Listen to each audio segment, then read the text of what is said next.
Hello and welcome to Indiepocalypse Radio, your number one zone this week.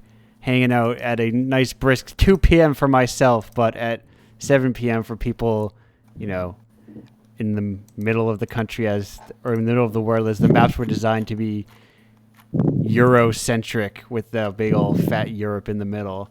I am here with my first guest, Glory the Animator, who you may know from issue 2 of Indiepocalypse with her game Wandering. Hello, Gloria. Yes. How you doing? I'm good, and I forgot to make an announcement that it's live, so I need to go to my server and notify everybody. Okay, well, I will pad for time while you do that, and just let me know when you are ready.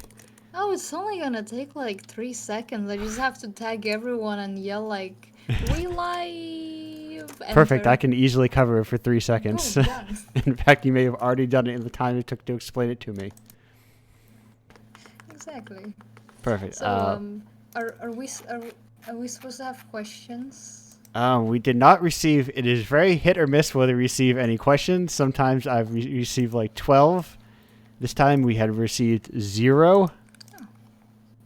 But Oh, what? That's horrible. no, Zero questions.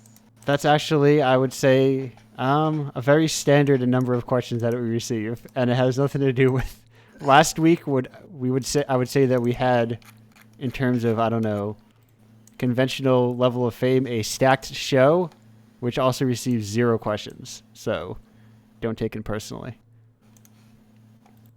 But we do have a question I'm crying. from a guest from our last episode.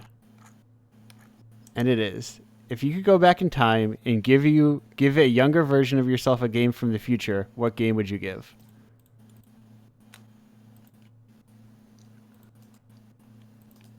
I would go.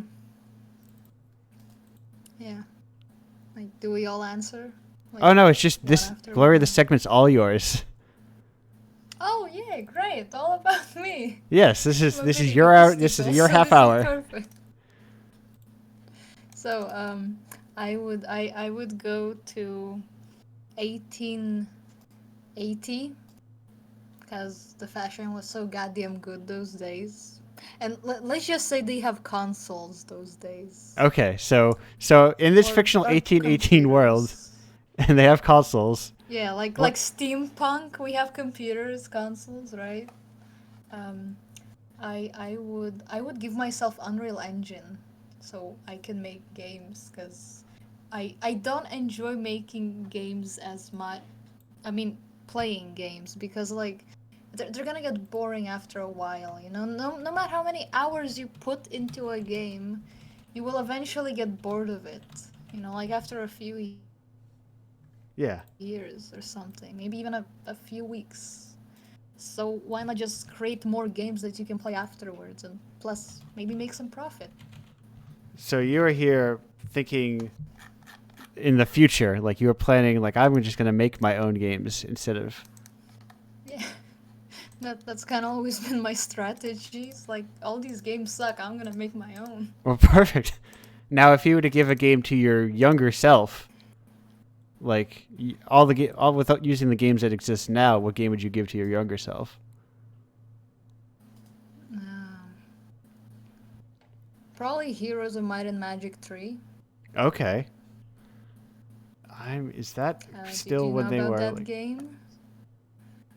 I don't. I know Heroes of Might and Magic as like a concept that exists, but I did not. It is like what this great medieval strategy game where you like have units and you fight and you conquer castles, and it's so detailed in its delicate gameplay and in its art. It's like it still lives up amazingly to this day, even though it came out in like the 90s or something.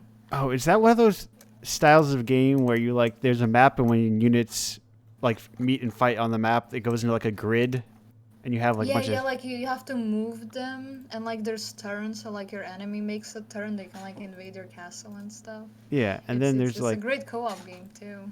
there's like turn-based like battles like within the battle itself. Yeah. Okay, yes. Turn-based games are goddamn amazing. I feel like there's a series of games recently. I say recently, but it's not very recent at this point.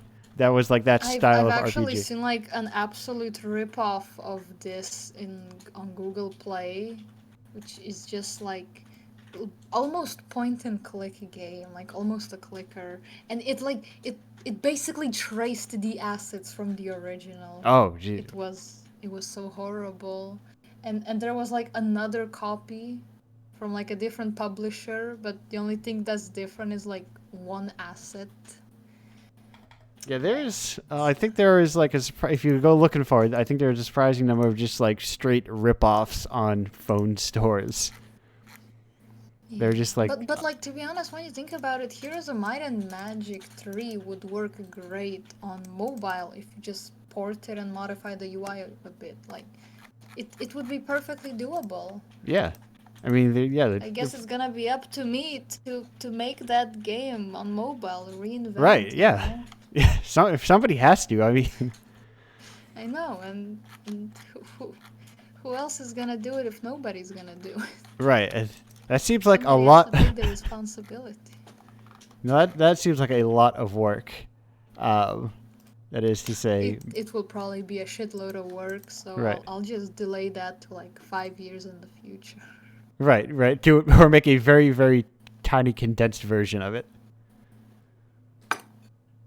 Yeah, probably. But Because that game deserves a lot of tribute and a lot of respect because it is a masterpiece. yes, I think it was like, what's it called? King's Bounty. That sounds like the name of a video game. I think that's the name of the Google Play ripoff, Oh. probably. To that concept of yes, yeah, to that concept of like Heroes of Might and Magic, because I had never played. I didn't have a lot of PC games growing up, Well, no. so I only had PC. I never really had consoles or tried them. All I have is an Xbox controller. and just yeah, But actually, there's some interesting history to Heroes of Might and Magic 3. You can tell that it's like the third sequel to it, right? But the company, I think the developers were like New World Gaming. That's the name, something like that. I'm not sure if it's correct. But they basically they made this huge game, and when they published it, they went bankrupt. Like literally bankrupt, even though the game was like one of the biggest things ever. It especially took off well in Eastern Europe for some reason. But yeah, it went bankrupt and they sold the copyrights of everything to Ubisoft or Activision. I right. don't remember. And there's like a 7th sequel somewhere, but they're all garbage. Yes, I mean, there is some nice improvements. I can see what they tried to do. It's cool, but they also did a lot of unimprovements, you know? right. Well, because they just like were looking at like this thing that was already made, and you're like, oh, well, what do we do? We didn't make any of it. They're trying to like reverse engineer the design. And we have but here. they just didn't get it right. We have here some late breaking questions. If you're ready. And the first one here I'll start with this single question from Anonymous, which is, what would you say is the best way to get started creating a game? Well, I'd recommend. Well, I'm not really sure what I recommend. This is a hard question with many things, but to start your first game, you should have some general experience on how to make things work and make them look good. Like Yeah. I was an artist for 6 years or something, and I still am. So this gave me a lot of advantage in the visuals, the graphics of the game, and that's why Wandering was so beautiful and everybody loved it. Yeah, because So like, imagine if Wandering was like Roblox or like Minecraft, just like blocks with ugly textures. But to be honest, Minecraft looks pretty okay. Right. Yeah. But Yeah. yeah, like imagine if it was like really ugly. Yes, The I've seen gameplay it. doesn't save it. No, I've seen a lot of ugly textures. Trust me, in my day, curating the zine. So yes, Um, like I, clean. I, I think being a UI designer is also really amazing. Like, without being a good UI designer, it is hard to make a more complex game. Like, I'm really struggling with my Seal game right now with the UI and Right. how to implement it with the mechanics. Yeah, because So like yeah, you so don't want. so artistic knowledge is an amazing thing to start, and then after you kind of know what you're doing and what looks good, then you can start learning programming. You don't And I want. highly recommend Unreal Engine. Do you know why? I do not. Because it has visual coding, so you don't have to write and make typos on your keyboard, and it's just so easy to see how things work. Yes, Unreal yes. Engine is a powerful tool. Yeah, visual coding is like a very like a necessity for like getting people into like coding and Like programming. I know you can do much more with like traditional code like C plus or C sharp, but it's too hard.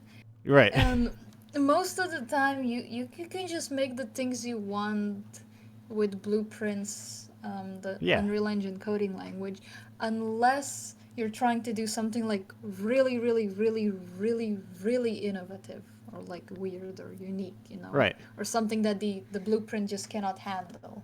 But then But you then have you to. can also just hire a freelancer to Right. code it. Right, because to do that, you have to be that person who has that 3 years of experience doing programming, Yeah. or that 6 years rather. And also your first game should never be a big deal.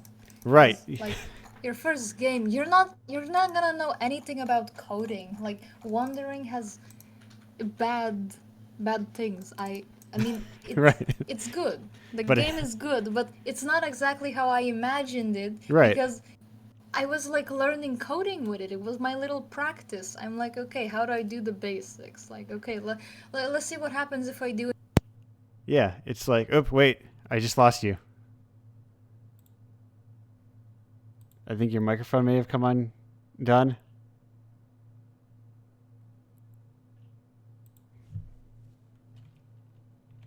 Oh no, Wi-Fi problems, folks. Hello. Um, well, so I'm here in the meantime, and I was going to chat, and I was talking about. Okay, so what do we say here? All right, use different parts of the brain. Visual programming, yes. Visual programming does help make the difference. So, what do I do by myself while I perform a monologue slowly as we build time and try to figure out whether or not I can fill this time and what I need to fill it with, but also not fill it with something that's so like dense that I can't just immediately stop it in the middle of it.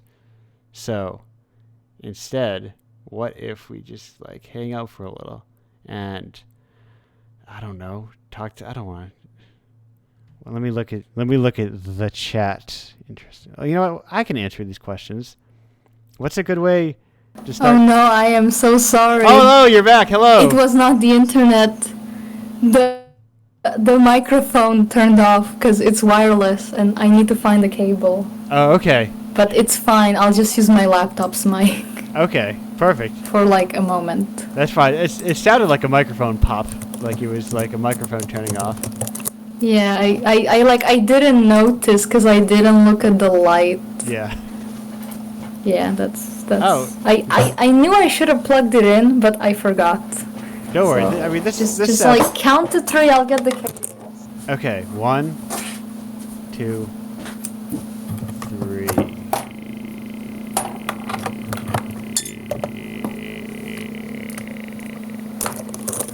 Okay, I plugged in the cable. Perfect. Let's let it charge a bit.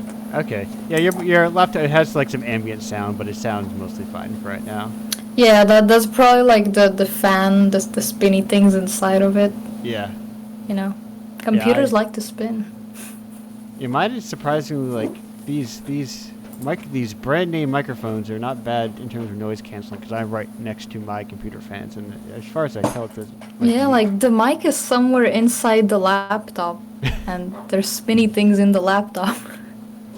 But so But also, Discord has its own noise suppression. yeah. But on to our next question. There was a question. Yes, we have another question for you from my mini Gemini, Okay. and that is, which game would you? Yeah, I know that guy. Perfect. Which game would you take first place on your list? A minimalistic game with a great storyline. First place. With an amazing look but a light story, or a great original features but minimalistic look and storyline?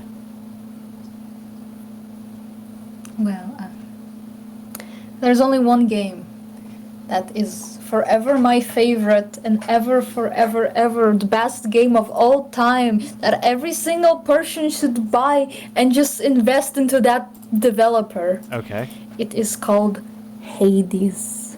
Oh, okay. Yes, I'm familiar with that game.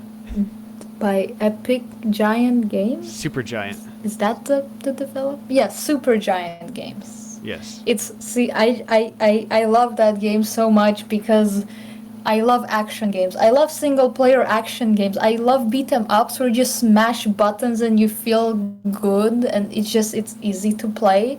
But it can also be hard if you don't turn on the easy mode. By the way, I never played it on normal mode. I turned on God mode instantly. I'm sorry. Whatever. I like easy and fun, okay? I don't like to suffer. Listen, I'm not the game police here to tell you how to play video games. First of all, that game is absolutely amazing with storytelling and dialogues and voice acting, and art is, oh my god. Art so good. Yes, I forgot English, sorry. No, that's fine. But the thing I like it the most is how it kind of continues the Greek mythology and in a way modernize it respectfully. Because before I learned about that game, I was like a bit into Greek mythology because that stuff is really cool. Yeah. But when I played that game, it expanded the whole universe so much, you know? Like it made it so much more believable. Right. And it's just like they got everything right. Sure, they might have added some extra stuff, like in the mythology Zagreus never really existed, but he was mentioned as Lord Dionysus, the god of wine. Yeah. So why not just put him in the game as son of Hades? Because nobody really knows what happened after Hades and Persephone married. And plus that's the mythology. These old mythologies. So they just continued the story. Yeah, they're just stories built on top of each other as they exist anyway. You know? Yeah, they basically used the pre-existing mythology and kind of progressed it, you know, and in a way this kind of opens up a question. Sure, this game is not made by Greeks. Yeah. But the religion is now dead. That's why it's turned into mythology. Sure, there's a group of people that is trying to revive this religion and trying to practice it.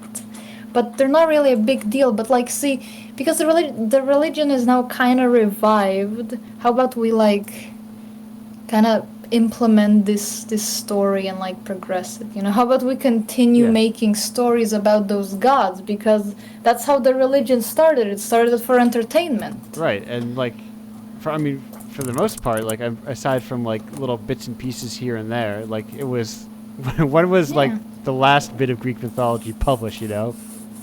A long time ago. Yeah, probably 108. Wait, AD? No. BC. Yes, BC. Yeah. Probably 100 BC. So just a couple millennia ago. After Jesus, most religions died. Yeah, they kind of took the place of a lot of stuff. Yes, it is. It's quite sad. There were so many cool things in old ancient religions. Yeah, and then that are now considered mythologies. Right, because someone came along and said, "No. There's one answer, and it's this guy up here." Yeah, I really don't really enjoy those religions where there's only one god, and that's it. That's all you get. Yeah. You just get one god, and if he gets angry, you're gonna cry and suffer. That's just mean. Yeah, it seems from a storytelling aspect, when you think about it, it's like a flattening of the ideas to not all of these things could exist. How would we know about all these different gods and on their different like tribulations and their different interpersonal relationships. Doesn't it make more sense for there to be one? It's like someone came up and like cleaned up all the stories of it all. We're like, this is too messy. You have too many characters. But the one of the other reasons why there were so many gods in Greek mythology was that they were kind of like a substitute for science. Yeah. In a way, because like the whole story of Hades and Persephone is basically a scientific substitute why we have winter and summer. Like they kind of explained it in a fairy tale form. Right. And then probably a few hundreds years later, they found out how it really works. And the Earth tilts. Right, and the sun, hits at different angles, and it does the spinny, just like a graphics card. Yes, it is the very unexciting aspect of just, no, this thing we're on spins, and the sun makes it hot, or doesn't. Yeah.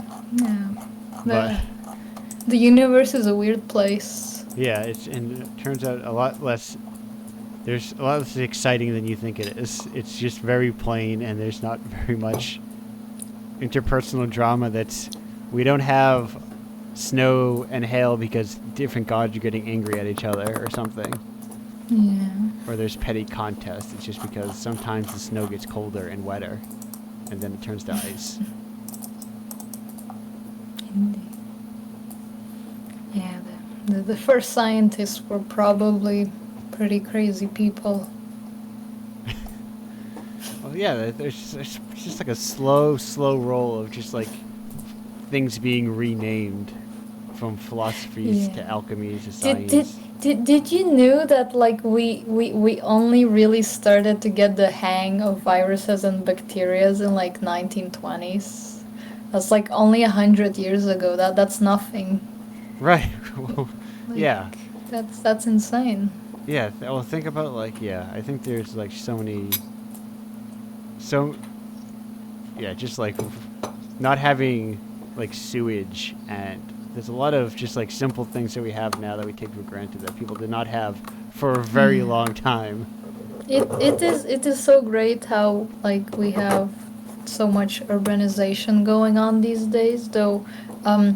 I understand that like environmentalists are like against urbanization, and there are very valid reasons, but at the same time cities kind of became their own biodome, you know? Like think about it. Without wild stray cats, we would have a bunch of rats, right? Right. So because we have cats, we don't have rats. Like New York has a big issue with rats because there aren't as much cats, but like here in Eastern Europe, I've never seen a wild rat. Like never, because there's just so many cats everywhere. Yeah, I imagine, without doing any of the research, that's and pigeons are amazing. People should stop hating on them. They clean up all our trash that we throw out. Like, you know, right. Let's say you order the hamburger from McDonald's, so you're like, wow, this tastes so bad. Why did I do this decision? So just throw it out. Pigeons are gonna eat it. It's not gonna stink. It's not gonna decompose. Right. It's not gonna rot because we have all these little animals. Right. Yeah. The pigeons clean up the trash, and the rats clean up the trash, and the cats clean up the rats, and it all works out. Pigeons aren't so bad. They're really cute too, I think. Yeah. Of course, they shit on statues, but that's like little rain can clean it up, I guess. Right. Where are they supposed to go? It's not like we made little bathrooms for them. Oh, it would be so cute to have little pigeon bathrooms. Just like on ledges, just so they know. Though unfortunately, birds are not the kind of animal that care very much where they do their business. No, because they're not like cats. Yes, who are mostly very particular about it, but sometimes they clearly do not care, and you find it like in the middle of a hallway, or maybe you've upset them, and that's why they decided to do it. Who knows? I'm still grateful for pigeons being in the cities, because without pigeons, our cities would stink with rotten meats and decomposing vegetables and fruit. Right. And that would be very disgusting.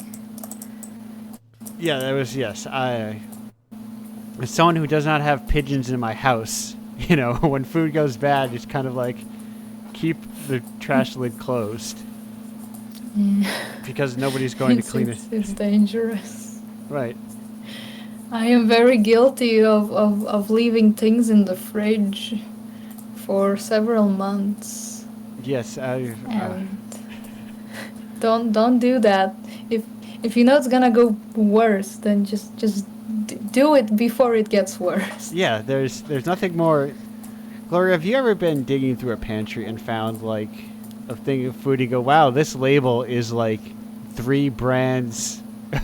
Like this label design is 3 brands ago. Thankfully, I don't, because it's a weird situation, but it's just like I don't really have a pantry. Oh, okay. Like we don't really store food here for that long. Oh, okay. There's mostly dry stuff. Yeah. Okay. Yes. I'm just like, you know, me. Is that just like a personal decision? Or more like a countrywide, like this is how we store food, and I am just have no perspective of it. I'm not really sure how other people do it, but Yeah. my family just has like 4 fridges. Oh, okay. I kid you not. No. My grandma is insane about preserving things. Yeah, well, I guess you get like nice. It's not. It's a little nicer than just having like cans of stuff, you know. Yeah, cause like it's good, because I think every person, if they own an apartment or a house, should definitely have like some decent storage of food, because like imagine if we had like actual big lockdowns where people couldn't go out for a month.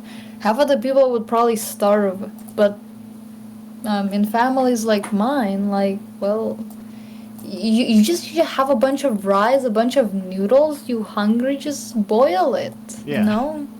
Like, not going to buy food is not a big issue. There's always like frozen meats and veggies, Yeah. so it's fine.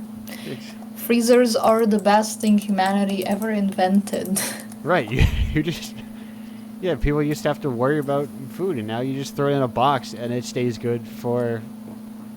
We actually invented fridges somewhere in the late Victorian era, but before that people were using dry ice, which is frozen carbon dioxide, Yeah. to like, you know, store their food, and like some even were using regular ice, but like getting ice was very expensive because you couldn't just take a bunch of water and cool it down. You had to Right. like ship it from a wintry place, and Yeah. you can imagine the costs of doing that. Yeah, just there are people who are, you know, I go and I create ice. I go and I hunt ice down. I'm I'm an Yeah. ice hunter. I go to the Viking land and I chop some ice and put it on a ship and give it to people. Yes, and I bring it back and then you put it Yeah, in. but like the worst thing, you can't really like preserve ice because it's gonna melt. Right. Like it's gonna Yeah, because if go you above 0, that's it. It's gonna start melting. right, because what preserves ice? Ice preserves ice. And what do you keep ice in a freezer? If you don't have freezers, how do you keep ice cold? That's the only thing that does. Right, and if ice is your freezer, it's kind of like give it more ice, colder ice. It's all, yeah. You just put in your ice chest and just thank goodness we invented fridges and yeah. the late Victorian and Edwardian times, and the whole 19th century was great. Yes, it's very. It's- I'm very grateful that I can. 19th and 20th century are my favorite eras. There might have been some issues, sure, but there's always some issues somewhere. We have Social, political, yeah. whatever. We have issues here in 2021. You know, plenty of them. Yeah. It's very, very unfortunate. Yes. But that's why people need to just like deal with them now and realize that, you know, there wasn't a better time, and it's not like things are always going to, you know, be bad unless you work on them. Humanity must always strive to improve the world for everybody, not just the individual. Right. You know, we should always try to get humanity better off, because like imagine if like Africa and South Africa was like really rich and they had lots of technology, how much scientific progress we could get just Right. because those people had access to like universities and stuff. They could become scientists. We would have much more amazing things being created all the time. Right. There's not enough scientists in the world, and I don't got time to become one. I might have a microscope, but bioscience is useless and Right. dead. Well, I'm sorry, microbiology. Yes. That niche is useless. A microscope does not make does not a scientist make. It's just a microscope. Yeah. But yeah, no, I would definitely say, handing out, just take all the money from the wealthy people and just give it to everybody else. We got enough money for everybody. Just give it to everyone else. If Well, raise there's everyone's like there's a lot of reasons why that would and wouldn't work. sure. It's just like, see, having such drastical changes will always cause a chain effect. Right. So we always have to take things slowly with implementing new laws that's and why you do it. everything, which is You very unfortunate just because slowly this increase breeds it, laziness. one at a time. Now, Gloria, as we head out, I gotta ask you if the world, when do you think the world is gonna reach our beautiful utopia state? What year are you thinking? Can you repeat the question? What year do you think the world will reach a utopia? Well, it's never gonna be a true utopia because new things might create new issues. But Yes. I think we're gonna be like really, really good in like 2060, maybe, hopefully, All right. maybe 2100. I mean, yeah, yeah. And with that, I gotta say thank you, Gloria, for being here. I'll see you again later at the group chat at the end. But for now, All right, I'll join. For now, I'll mute myself. for now, we're going to break. Thank you. Hopefully, get that microphone charged. All right.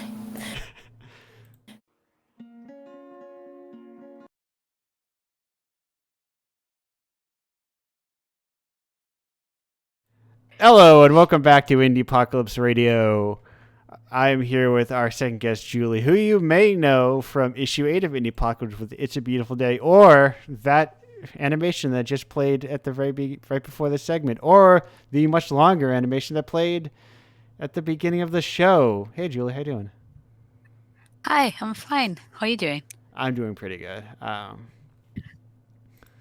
Yeah, but of course, the last one that was like for, I forget what it was called, some like 48-hour animation day or something to that effect, right? Yeah, 72 hours. Okay, It yes. was like 3 days. And the first one So- was for like a larger. Yeah, Kinda that like- was a project I worked on like at the end for the second half of 2019. And then when I finished it after being for 6 months alone in my apartment, I was like, oh yes, finally, I'm gonna do things. And then, well, you know what happened. right, yes. You might say, "Wow, I spent all this." One might also spend like, I spent a month collaborating and coordinating 10 artists for this zine. I cannot wait to go out into the world and share with everybody." And then And the world was like, yeah, "No, thank you." I feel you. I was planning Yeah. on going out and seeing the world, but the world was not ready to see me. Yeah, I was planning on going to festivals with the first movie. Like I applied to different things, and then most of them got canceled or just went online. Right. But if you're lucky enough to get selected, then you can go and actually meet people. Right, which is like the point, I think, of festivals. Yeah, it's the fun part of making the movie because then you get to go to the festivals. But I didn't get to go to the festivals. Yeah, Uh, have you done any there are like, worse problems in life. have you done any like digital online events or festivals or anything like that? Yeah, I've done a few like watch parties, which were pretty fun with just the public and like an audience and then a chat. We could chat in between the shorts that we would watch at the same time, and then a few Q&A sessions. But it's not the same. No, yes, no. That is why I started this show, to kind of get somewhere towards those like convention time hangouts. You know. Yeah, I missed that. Yeah, 2020 was also gonna be like my big convention year. Yes. I started in the summer of 2019, and like I had like roughed out the edges. Like I was okay, I'm Yeah. starting to get this thing figured out, and 2020 is gonna be the convention year. You're right. You have And got yeah, you've got so much to show, so much like this is like your breakout year, and then 2022 yeah, maybe. I hope so, but I'm Yeah. not that hopeful. And also, I'm gonna have to make like a bunch of new stuff because the things I drew in 2019, I'm probably not gonna like them as much in Oh 2022. well, yes. I mean, that's just the nature of art, though. I hate the Yeah, things true. the minute after I make them, and But I like had so many, I have like big boxes of comics yeah, that I just didn't get to share. right. That's frustrating. That's frustrating. No, I loved like going to like small comic shows. The few independent comic shows that I have around here is like, but I think Yeah. the U.S. and France, to my outsider's perspective, have very different comics cultures. Yeah, probably. It's Like I mostly know the anime convention side of it, and then yeah, also the very experimental, like very artsy scene, and right. they're pretty different and they don't really merge. Okay, And yeah, I've been longing for something in the middle. yeah, I was yeah, 2020 was also going to be the year that I would organize such a convention, and right. then it didn't happen. Yes, no, that is that is like that is my own problem with comics. When I see like when I want to read about or listen to people talk about comics, there is always like, no, I only like superhero comics, or no, I only like Mm. manga, or I only like independence. Like no one is like crossing these boundaries, and like no, I also like both of these things, and it's weird. Yeah. I Yeah, just it's know. not easy, but also you don't want to how do I say that? Like sometimes if you walk into something and that you did not expect, then you're gonna I don't know. I think it's easier to organize for a niche Yeah, kinda, and you kind of know what the people are gonna expect, and then you give them that, and then doing something in the middle is always a bit tricky, but right. I don't know. It would be nice. Yeah, yeah. I all I know is that whenever I get books that were originally French, they're usually huge in size. Yeah, Like, we do like big graphic novels kind of stuff. yeah, That's we do like that. But there's also a more like classic format that I guess for the US probably isn't classic. But it's like A4, 46 pages, like uh, Asterix. That's the kind right. of things I Yes, read when I was a kid, and that's the more classic format. yeah. I am familiar. I am loosely familiar with Asterix, though it's not French. I was it last? See now my now quarantine's thrown up my year. It was last year. The year before was the year I finally read Moomin. So like I'm Oh man, getting yeah. getting vaguely familiar with more European comics that aren't just like Mobius. Oh well, Mobius is a good reference to have. But yeah, Yeah, we have a lot of these classic ones, and even in the classic format, you still get a lot of different styles and yeah, stories, and yeah, you can really get a lot of different stuff. But then I also love the zine community because yeah, I come back and nothing is the same size. This I really like. yeah. I have a like a milk crate, or I guess it's taking like it's a filing box. I don't know if I don't wait. Does Europe have Yeah. milk crates? Is- Um, I think I see what you mean when you say that, but I don't yeah. think we have those. Okay. Yeah. It's like a box with a lot of holes in it.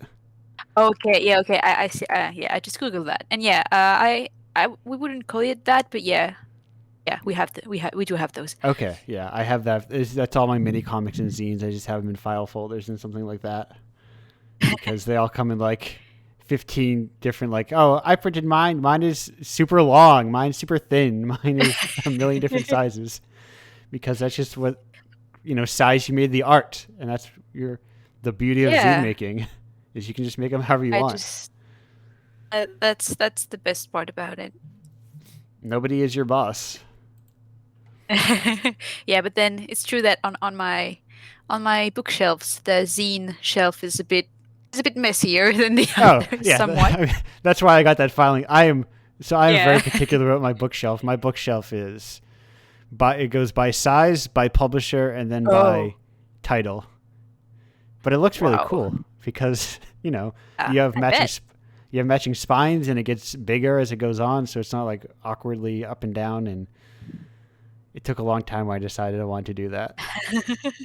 I The latest organization thing I changed about my bookshelf is that I have a or maybe several to read shelves.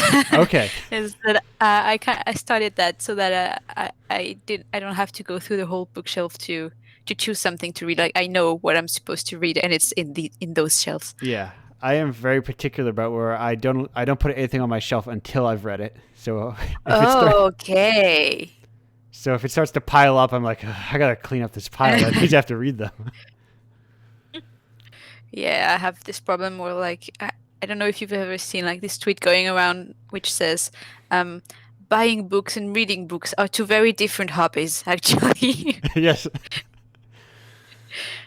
And I'm kind of guilty of that. But yeah.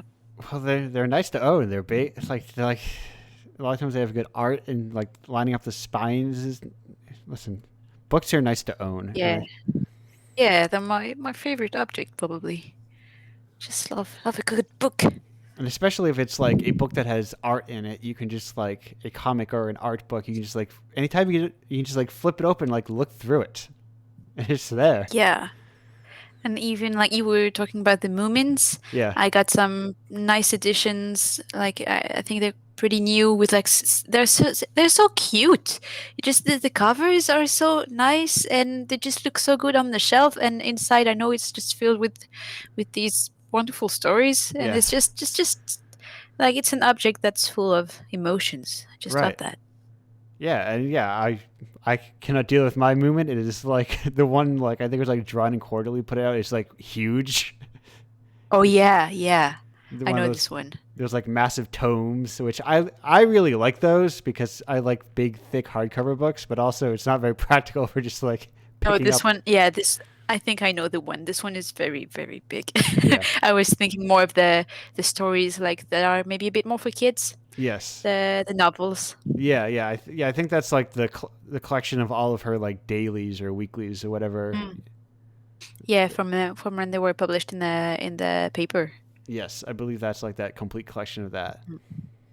But speaking of something completely unrelated, Julie, Okay, I have let's a go. question for you from our previous episode's guest, and that is, I trying to remember if this one I told you. It's just which website that you checked regularly back when you were younger, when websites were more of a thing. What's a website that you checked regularly back when you were younger, when websites were more of a thing? Um, well, that would be like the first one I can really remember was Neopets. Okay, I that's would spend an enormous amount of time there on the forums and the games. And just whatever things we would do on there. I don't remember that much. no, But yeah. yeah, it was What happened? Oh, that was me. I kicked my microphone a little. I have a sensitive yeah, so wire. yeah, Yeah, I have like that was the first place I hung out on the internet. weirdly I was thinking you were going to say Neopets because that's one of the first things that I thought of because I feel like it's very much like of a certain age that was a thing you could spend a lot of time. Yeah. All And the I, website was so filled, with little like I think it spoke to my I love exploration yeah, games, like just walking around and finding out stuff, and the website has had that kind of feel to it that you could just find some secrets part of it that yeah, wouldn't be just as known or as advertised, and you could just yeah, there were secrets everywhere. right. I love that. I feel like there was like some pages that you could only get to if you knew the exact address. Yeah, also, yeah. And it was like, as a kid, it was a world of wonder. As an adult, I'm sure if I was playing it as an adult, I would go to like, I would know how to find Well, everything and power game it. right. Right now, I think it's kind of in jeopardy because of the Flash thing. I think it's Oh gonna yes, most of it is gonna disappear. That's yeah. too bad, but yeah, I I only have fun remember memories. I I only have remembers memories of like a game where you go down like a highway or something and avoid things maybe, or you're flying. Um, yeah, I remember one with like a kind of race with fairies. Okay, that might have been it. I'm just trying to remember like Yeah. what were the highest Neo tokens to that I was good at, the kind of game that I would play the most. Yeah, I remember the ones that were like some that were very weird to me were the kind of ad games. There was one for like I want to say what's that, like for 7 Up, I think, Okay, and it was something that it's a drink that we just don't I think we might have it now, but back when I was a teenager, yeah, it's not something you would have found in France. And I was just so puzzled by the whole thing. And I just didn't understand it because I didn't understand how ads work. right, But right. yeah, it was just such a weird experience. Especially I realized being French and the website being made, I guess, more for Yeah, US people. that would be It was like translated, but right. That'd be me. Like if I was logged on to Neopets and I was playing a game where after like now you have to collect 30 Jaffa cakes. I'm like, what's a Jaffa what's cake? that? I have And yeah, and we don't call in French. You know what we call Jaffa cakes? They're called pims, and they're pimps. like my favorite, my favorite biscuit. I don't Yeah, know, snack. yeah. We don't even like in the U.S. As far as I know, we don't even have like a because I just recently ate my first Jaffa cake because I was like, oh, the Oh. local supermarket has like an English section now. And like I remember people making, I remember watching English television and then referencing Jaffa cakes. What are these things? Did you like them? They're fine. I mean, like Oh, they're like oh, you're breaking my heart. they're My like favorite Oreos or snack. something, you know. I feel like No. I don't Oh. I feel like I don't have like the childhood like you know Yeah. Yeah. I get it. I get it. programming in my brain to like love these weird pillowy jelly snacks. Yeah. I don't know. It's just a chocolate and orange and Yeah, the soft biscuit. I guess I Such a didn't. good. Yeah, I had no I didn't know what I was expecting with them to be. Yeah. I think I was imagining them to be more like digestibles or like what are those other crackers that are like the hard crackers? I can't think of. Uh, I forget the name of yeah, them. I don't know because we have some of them in Right, France that are marketed as like this very English tea thing, but then I guess it's just marketing and they might be called something different in right. the actual UK. Yeah, yeah. Or like Yeah, how or like ginger snaps or whatever, something like that. It's like good. I like ginger snaps. yeah, I don't haven't had one in a very long time, but I remember eating them a lot when I was younger. And it What, seemed what's what's what's a favorite like US snack of yours? You mentioned Oreos. well, we like a friend and I were just talking a lot about Oreos like 2 days ago, and him buying a sleeve of Oreos and eating them all. But like I've been what is like trying to now I am putting I'm trying let me see if I can think of what a uniquely American snack is. Huh. Let me see. Um, do you have? I'm trying to. No. What is it? We're such a. Americans are such filthy cultural exporters. I feel like we've already forced so much stuff on everyone else Yeah, maybe. that I don't know what is like a distinctly. America. Do other countries have like shaved ice, right? Not that much. Okay, Not maybe. I think not in the same form. I think we have one that is a bit different. Okay, because maybe that. Like I think I maybe just I was like trying to think that something that I don't think is everywhere, and like you get like shaved ice or shaved ice derivatives at like every like gas station, you know, around here. Well, yeah, it's not. I don't think it's that common here. In summer, I think you can get some, but it's more like a slushy. I Right. think that Okay. we have it's like more liquid. But Yeah. yeah, shaved ice. I like that. Oh, you know what? I wonder if I that's from. can't. I'm realizing now that it's also called Italian ice. Oh, well, It's, no. Well, in what we call Italian ice in yeah. France would be very, very creamy, Oh, okay. actually. I, th- yeah, I don't think it's very. It is a little creepier, maybe, but I don't know if that's just the way I eat it by mashing it into a paste before I and then like drinking it. So in my mind, it's creepy. Okay. Oh, I just Googled that, and yeah, it does look a bit more like what we would call shaved ice. Yeah. And Okay. what uh, everything is so weird. Like, Yeah. and I think the Italians would be like, "What the fuck is even that?" Right. It's just, none of this is Italian. Julie, what is a French fry to you? Yeah. We don't call them French fries. If anything, it's like we would say it's more of a Belgian thing, maybe. How- Yeah, it just yeah. it's just a way of how languages work. You just Right. kind of just you're gonna push that onto your neighbors, like, oh, that's not, yeah, no, that's not me. It's just like Oh. Yeah. it's the English, yeah, it's the Belgians, the Italians, yeah, Right. it's There's.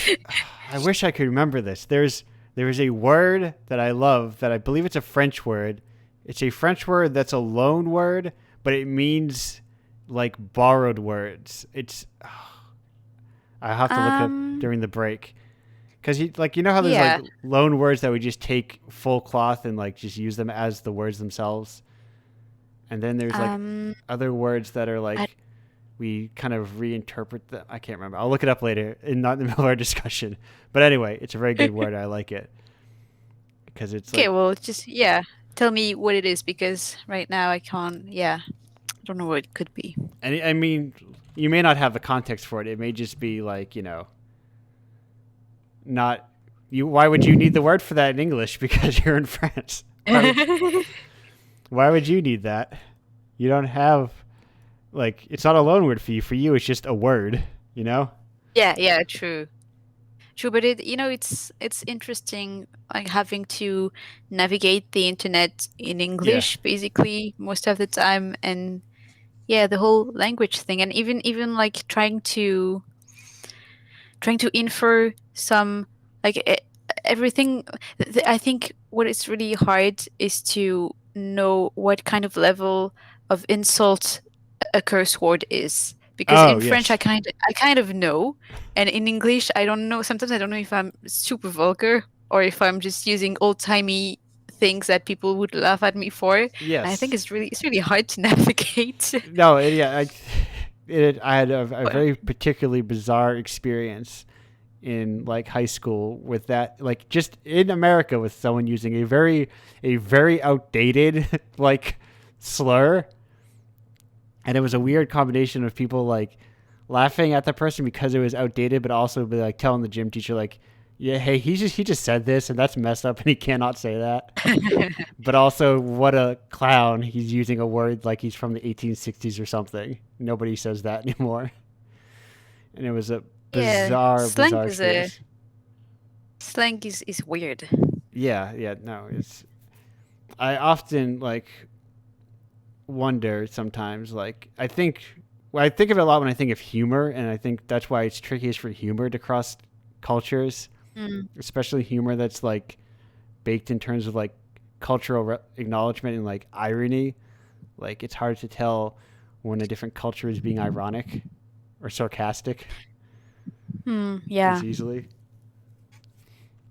Yeah, the cultural thing is hard too, because I realized that I have a lot of weird, like, general knowledge stuff that is purely US centered, that there's no use of me knowing that Yeah, ever.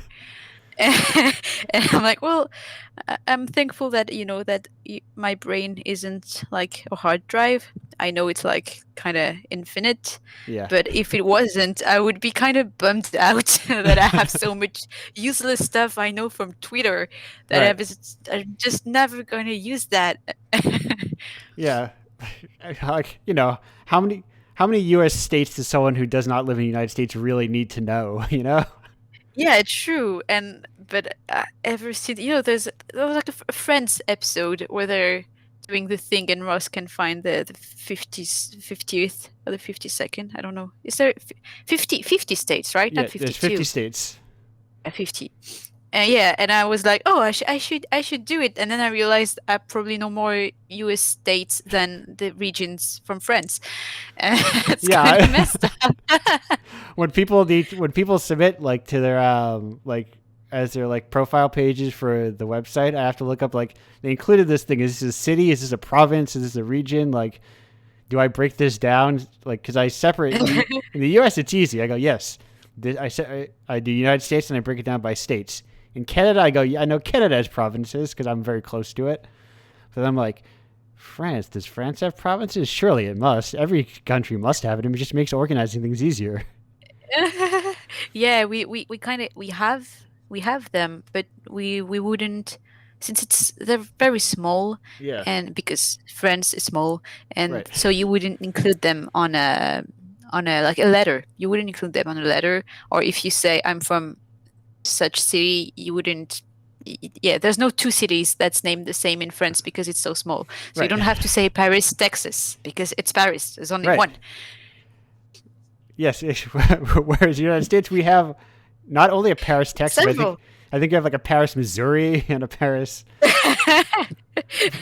For the Yeah, audience, it's I would. just too big to have unique city Yeah. names. No, I think I mean one of like the jokes of the joke of the Simpsons is that how many Springfields are in the United States, Uh, and that's why it's impossible to know where it is.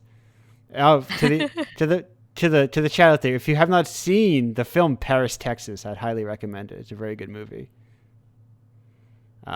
Unrelated. I just like that. That's my first instinct of when I hear Paris, Texas. But I found that word. The word is calc. oh, how do you CALQUE? Yeah, so I'm probably saying it wrong.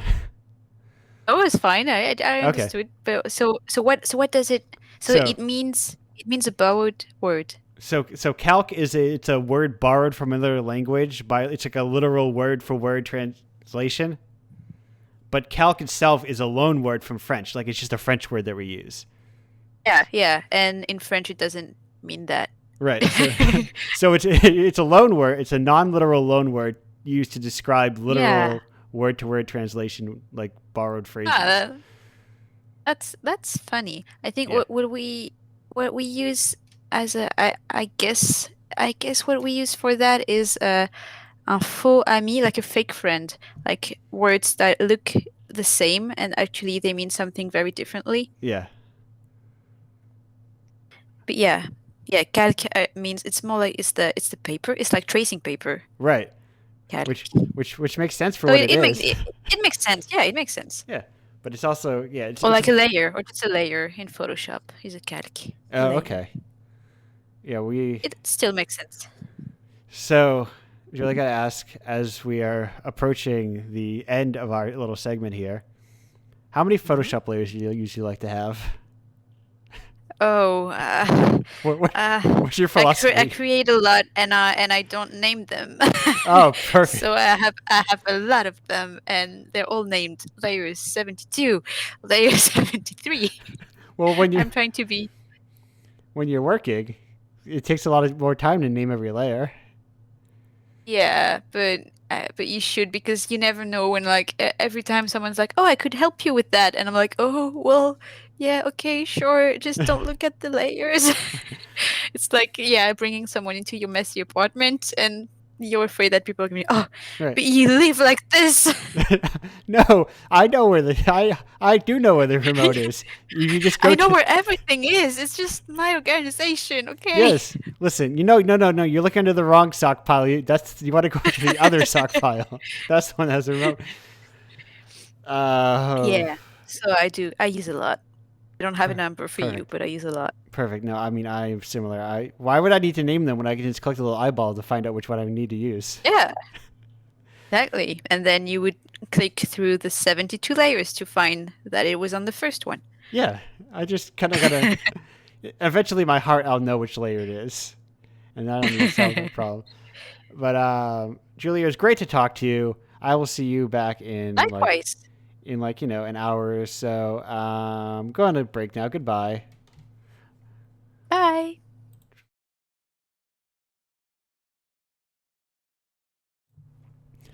Hello and welcome back to Indiepocalypse Radio. We are here with our third ghost, Rachel Beerton, who you may know from IndieHive.com, or if you were tuned in live, what was probably like 4 months ago, or like over a month ago at this point, this very show. But if you're listening to the podcast version, maybe you were not aware of her because it broke and a lot of your segment got lost, which was unfortunate.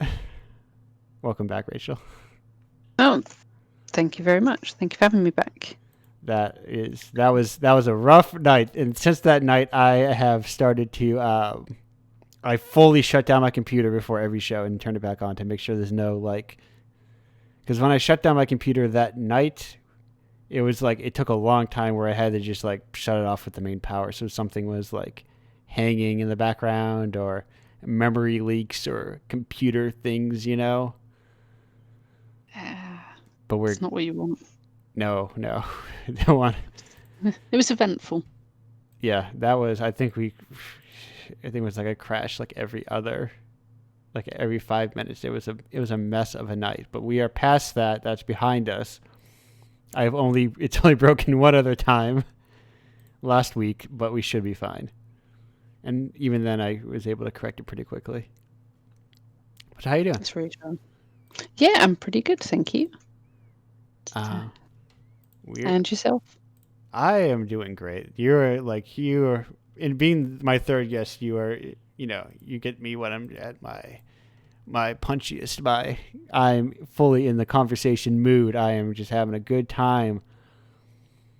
And I have to ask you this question from our previous guest, and it is, I'm going to give you two questions. Or no, you know what? I'll save this last question for the group. But here's this, because we had 4 guests last week. Sometimes we have a jam-packed show, or sometimes we have a shorter show. I think you were on a show with only 2 guests. But what's the earliest contribution you made to a website, fan site, guides, forums, etc.? Oh my, I have no idea. I first tried making a website when I was like 8 using Front Page or something ridiculous. Well, it's like the theme of our last episode show is also we need to bring back websites and people having websites instead of everyone having to use like Instagram or something, Yeah, that would be ideal. I recently bit the bullet and got myself an Instagram account because I didn't have one, but I make various types of art, so it seemed appropriate. Yeah, I'm still trying to get my head around the image sizes, and it's a pain.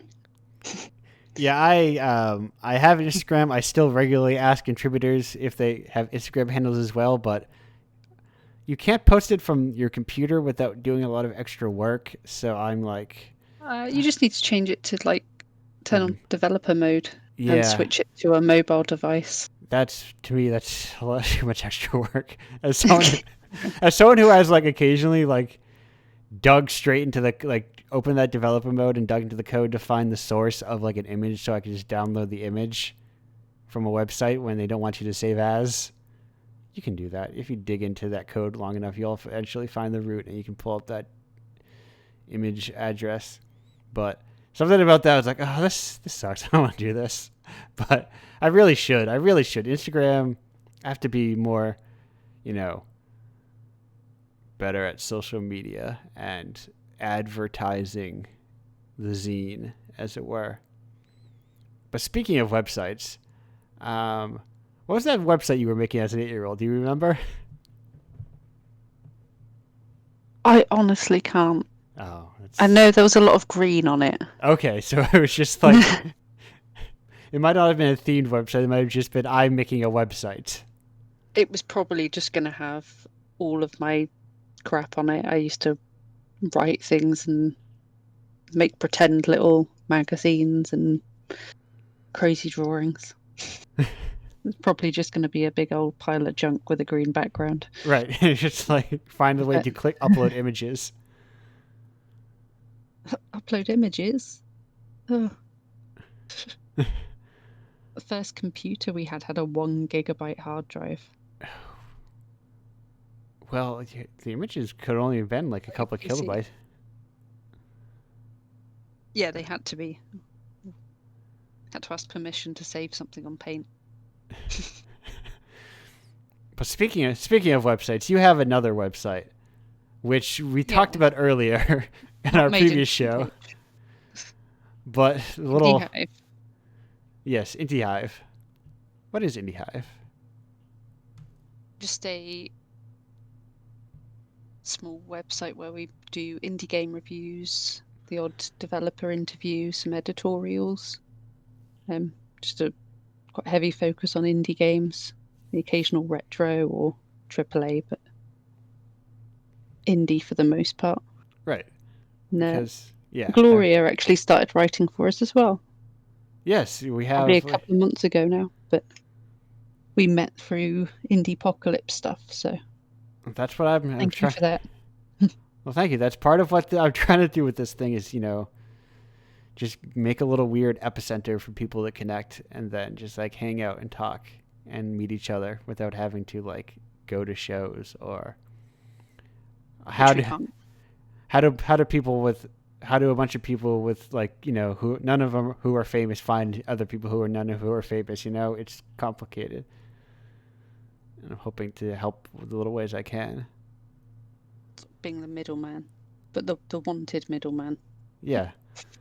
And that's what I prefer to be. Yes, exactly. I prefer to be a middleman, not like a top man, a focused man. I want to be a facilitator that slinks away and is equal to all. Indiepocalypse here is a great equalizer, I like to believe.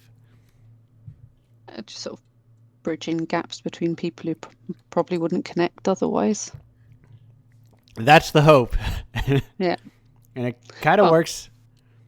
I'd say so. I mean, if it works for one or two people, that is enough for me, and I enjoy doing it.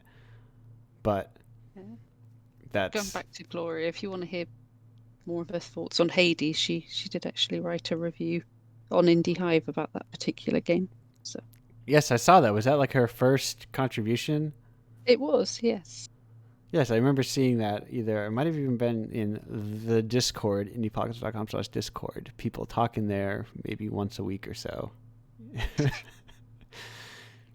It's something like where, I'm supposed to be a brand who initiates conversations, but I don't want to do that. I'm very busy. I spent all of yesterday like sending emails.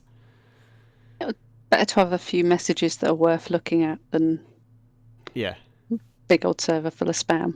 So. Right. Instead of you going, hey everyone, what do you think about this latest movie that came out? Comment below.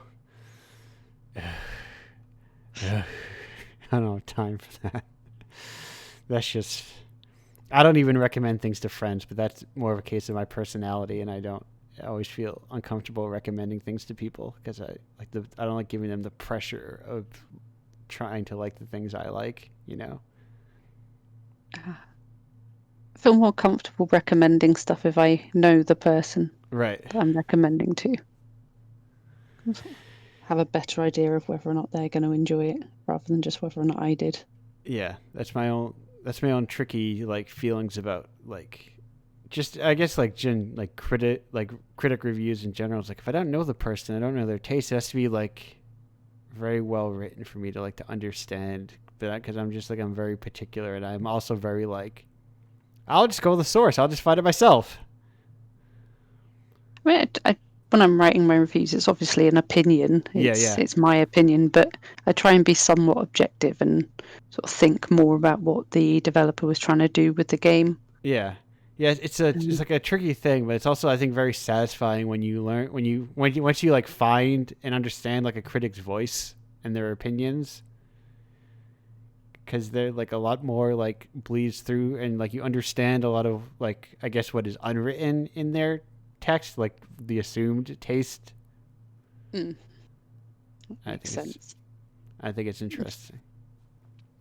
To find a critic sort of resonates with your own point of view. Right. Or one that's the exact opposite of you. Yeah. trustworthy.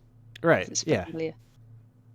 Or occasionally, but luckily there's always a critic there for you to someone will always be out there to agree with your opinions. So when you want to get angry and have someone agree with you, fortunately. Well, whether it's a game or a film, there's always going to be people that love it and hate it. Yeah. Speaking of loving or hating things, Rachel, what are your opinions? What's your opinion on Jaffa cakes? Jaffa cakes are good. Okay. Not so keen on all the new flavors they keep bringing out as Right. limited editions. I always pick them up and think, "Oh, that's new," and then they're disappointing because they're not the originals. So maybe Oreos are by Jaffa Cakes because they're doing that a lot with Oreos too. Maybe Oreos are American Jaffa Cakes.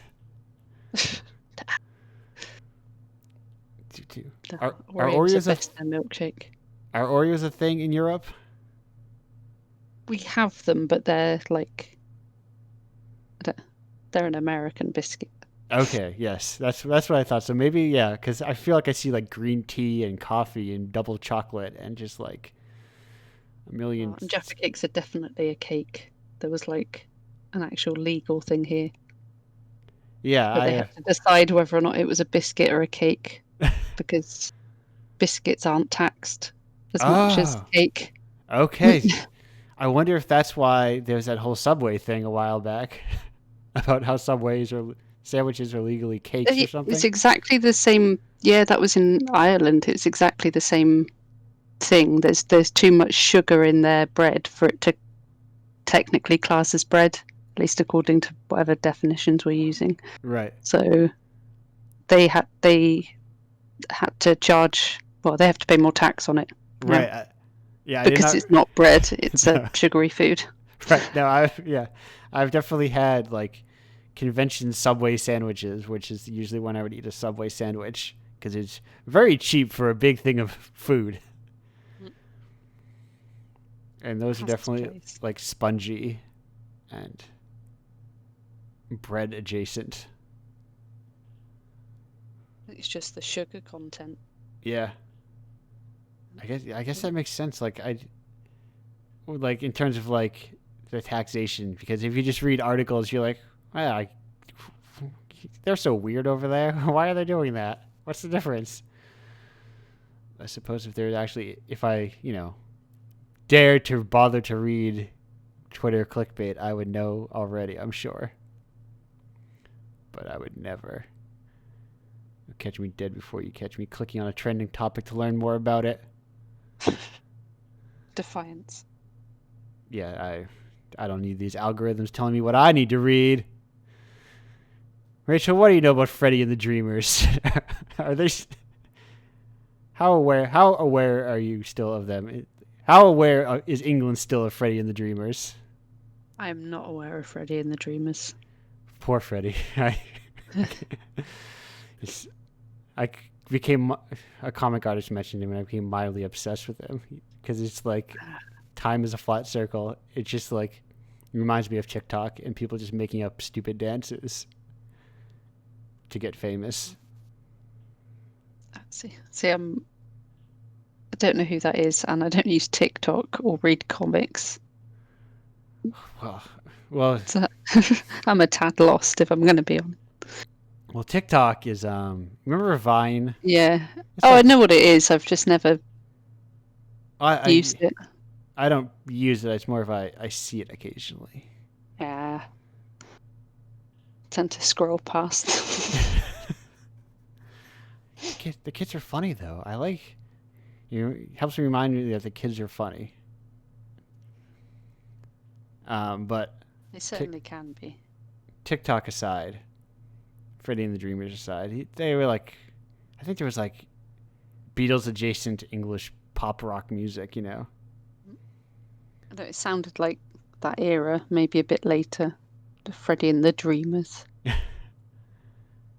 It's for people who are here live during the breaks. You get to witness.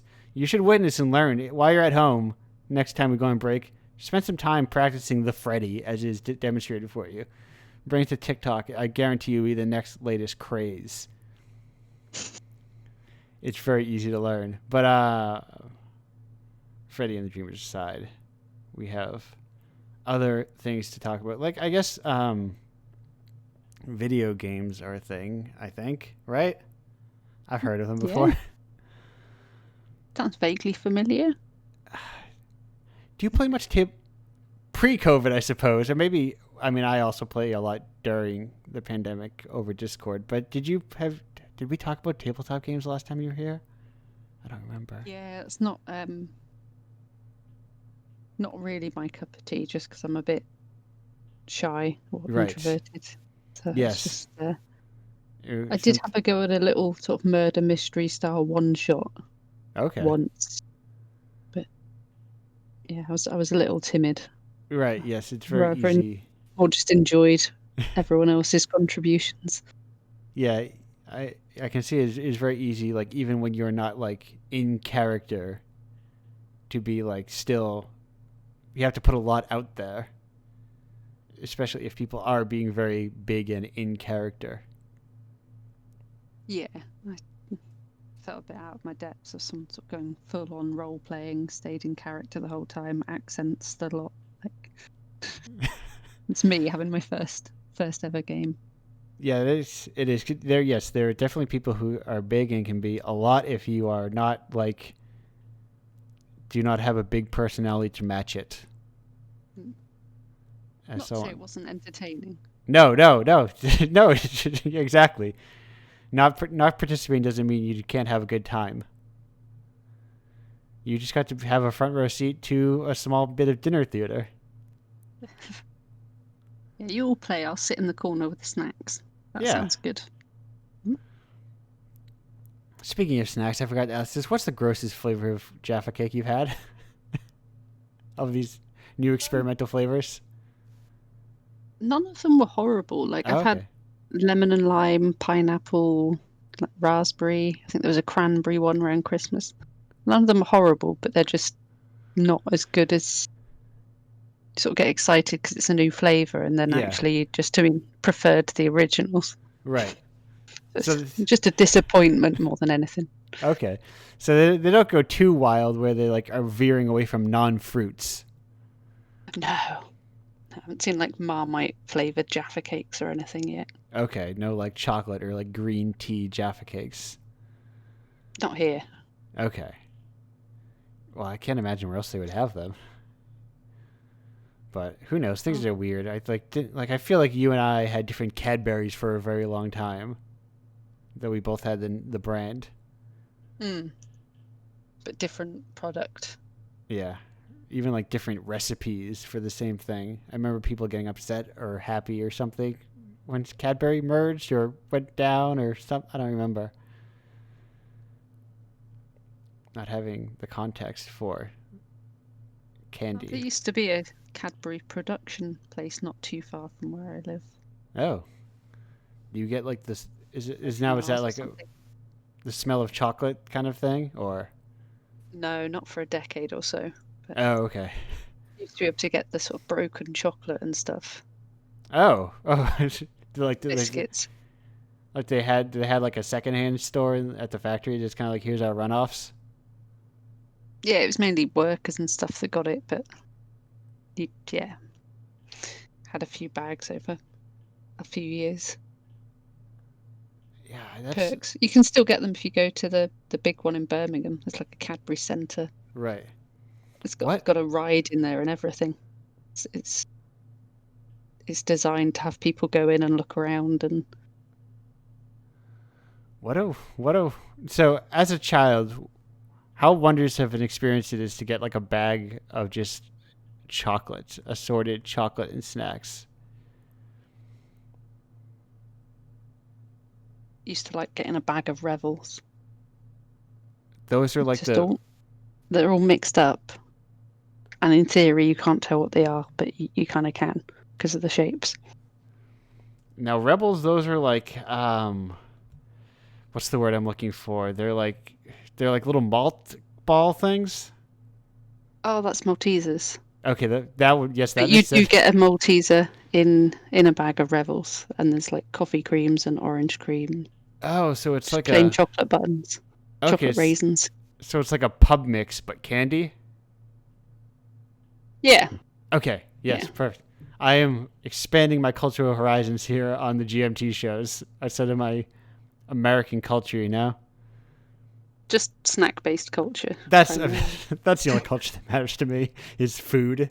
The different foods people eat. I'm infinitely fascinated by like different like staples of foods because it's kind of just like the mundane is so exotic to some extent, you know.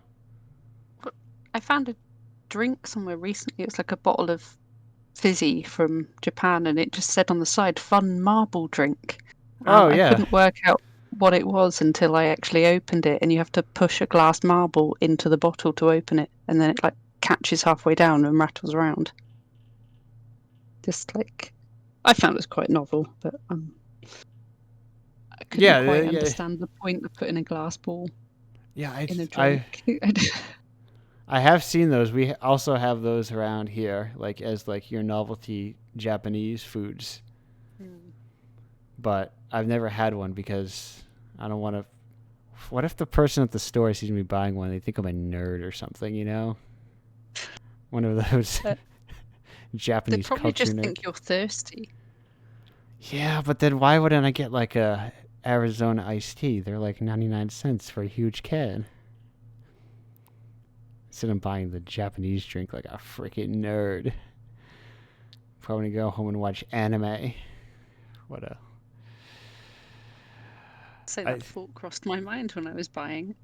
no, I think too much about what the people think I'm doing when I am buying food at stores. Or anything at stores, really. It's a hang up of my own. I did get a few funny looks when I was shopping for my mum for Christmas, and I just kept making random stops at the same shop to buy as many of the same packet of crisps as they had on the shelf at the time. So like go in and buy 15 packs of the same crisps, and Was then it go like back 2 days later. was it like a limited flavor and we were stocking up? I was saving enough to. I bought her a gift, and I wanted to put it in a much bigger box and just fill all the excess space with her favourite crisps. Oh, okay. As you do. Right, you're right. But Crispy and nature's there's only one packing. shop that sold them. Yeah. Yeah. Well, they got eaten. There was much less waste than like, a bunch of polystyrene or something. Yeah, no, I hate those little packing peanuts. Like, I got one that was shipped to me where they were like dissolvable, and then now I get frustrated that most of them are not dissolvable. And I just have this big pile of just like styrofoam, and it's like, what am I doing with this now? Annoying. I'd I much didn't rather realise be they able had to eat this it. dissolvable stuff though. That's pretty cool. Yeah, no, it's like, oh, it's biodegradable, and that kind of like, oh no, I had an important question, but I lost it. No, it slipped from my brain. I don't remember England. Okay, Chris.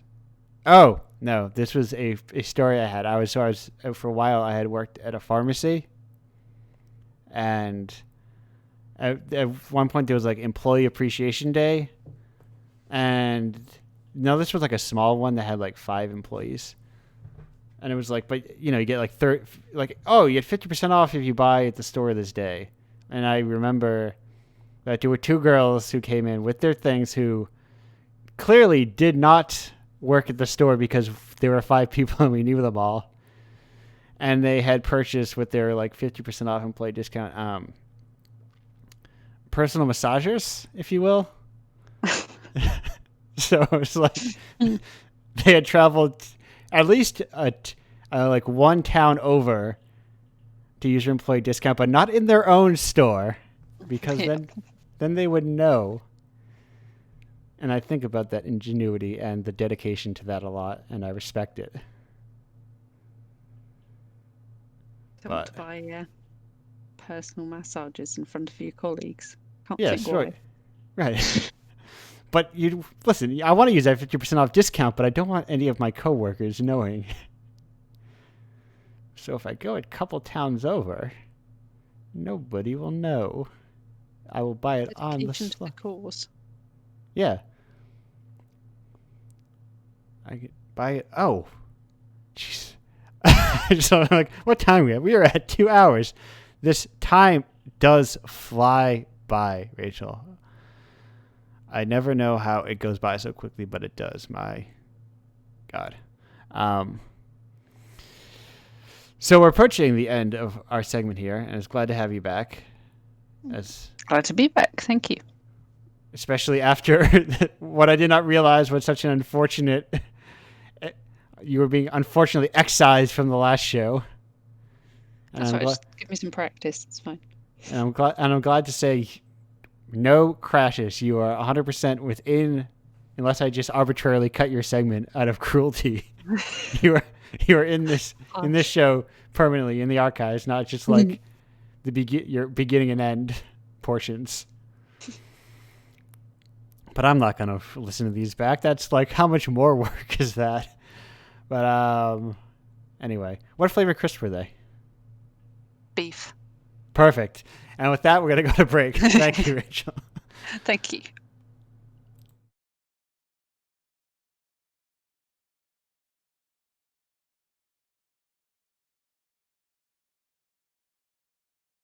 Hello and welcome back to Indiepocalypse Radio. We are in the final segment where everybody is here and we're all just hanging out and having a good time. Hello, everyone. Hi. Hi. Hey. So, Hello. hello. I alluded to it earlier. If you were teased in the last segment of a group of a question, I was like, I'll just save this for the group. And is the final question of our incidentally retrospective questions, and then I'll also check to see if we might have more questions submitted as well. But it is, what is a habit that you have had since a kid that hasn't changed much at all? It's a very good one. I have to think about it, so you guys answer. Okay. Yeah, I also have to think about it.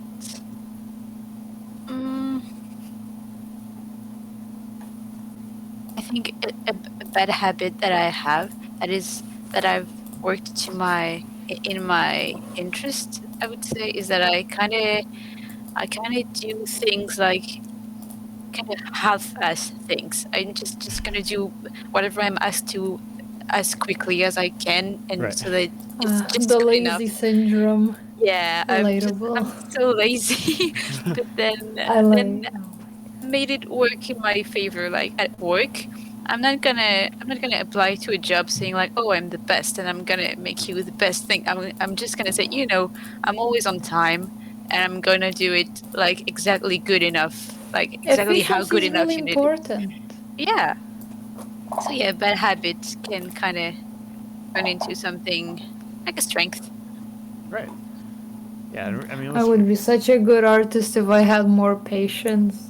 But it already takes me around a week to make like a model and a render, so I'm just like, nah. Though I have learned to have more patience. Like back in the day, I was like pushing out renders every 24 hours because I was just like recycling a base mesh, and now I'm like trying to do more, So yeah, practicing detail and adding more and polishing is a good way to beat that. So, not really a bad habit, but I don't know. I've always had the habit of sort of flitting between different hobbies.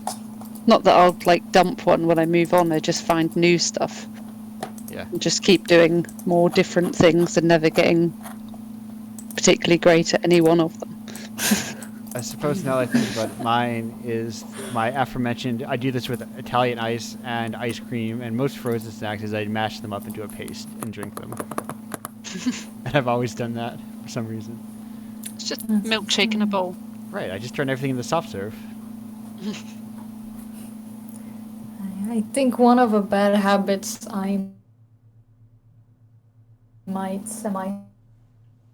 have is chewing on things when I focus, which causes me to sometimes eat my own hair or literally lick the skin off my fingers. Like my hands are so dry right now. I have pain in my fingers because I just the skin's gone. Yeah. Once as a kid, I had it like really bad, where like my fingers were literally red, like I couldn't touch anything. It was scary. But hey, I gotta focus somehow, you know. Yeah, no, for a long time, I bit my nails, and for some reason, somebody said something like, "Oh, you get like ringworms or some kind of thing," and I didn't research the idea at all, but I heard that idea and then I just stopped. Like somehow, someone saying that one thing, it's like stopped years and years and years of that habit, and now I just wait and I clip the nail clippers. The way I've managed to stop biting my nails was to get expensive manicures, and Oh now yes, I've completely stopped. right. You don't want to just chew on hundreds of dollars. You got expensive manicure. Well, I stopped my nail biting by literally putting like 5 layers of nail polish until Yeah. when every time I bit it, it was like soft because there's so much layers it hasn't dried completely, and I was like, ugh, disgusting acetone.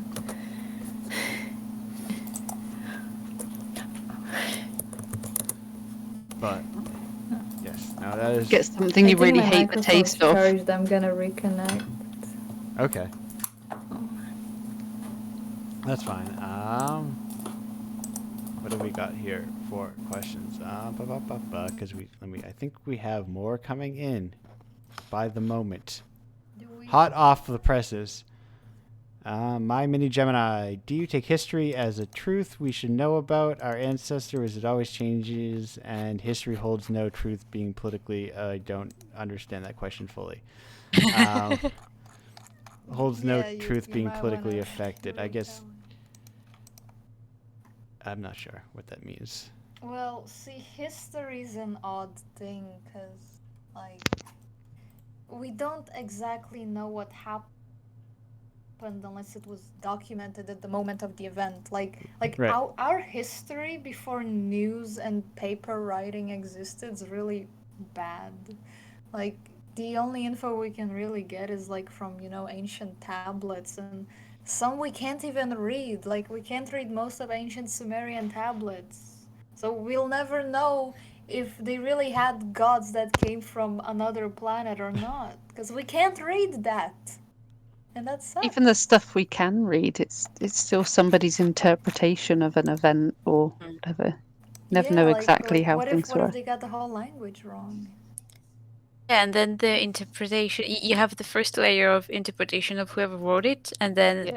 the second layer of interpretation of whoever reads it now and tries to translate it and infer what it means. And also there's probably like a big societal difference. Like society 3,000 or 5,000 years ago was completely different. They had different virtues, different ideals, different systems. So like maybe that something we do now might look wrong to them, or something that they did back in the day might look wrong to us. And like, it's also strange in that a lot of We our don't really history know what is they like meant by something. slices of people's lives. Imagine, imagine if like all we had, like it's the equivalent of like someone's asking what was 2005 about, and all we have from the year 2005 is like a teenager's live journal account, and that's all of that's all of our awareness of 2005. Neopets. Right, exactly. Better than We All have society was teenage angst and memes. That's we have the Neopets forums, and that's like us parsing culture through that. And so it's like, I like to always think that remember that everyone lives 24-hour lives like everybody else. There's a lot of stuff you can do during Speaking of that. history, there's one great way to go down in history. To never sell your goddamn company or studio. See, when you think about it, I think I mentioned almost this earlier with the developers who made Heroes of Might and Magic 3.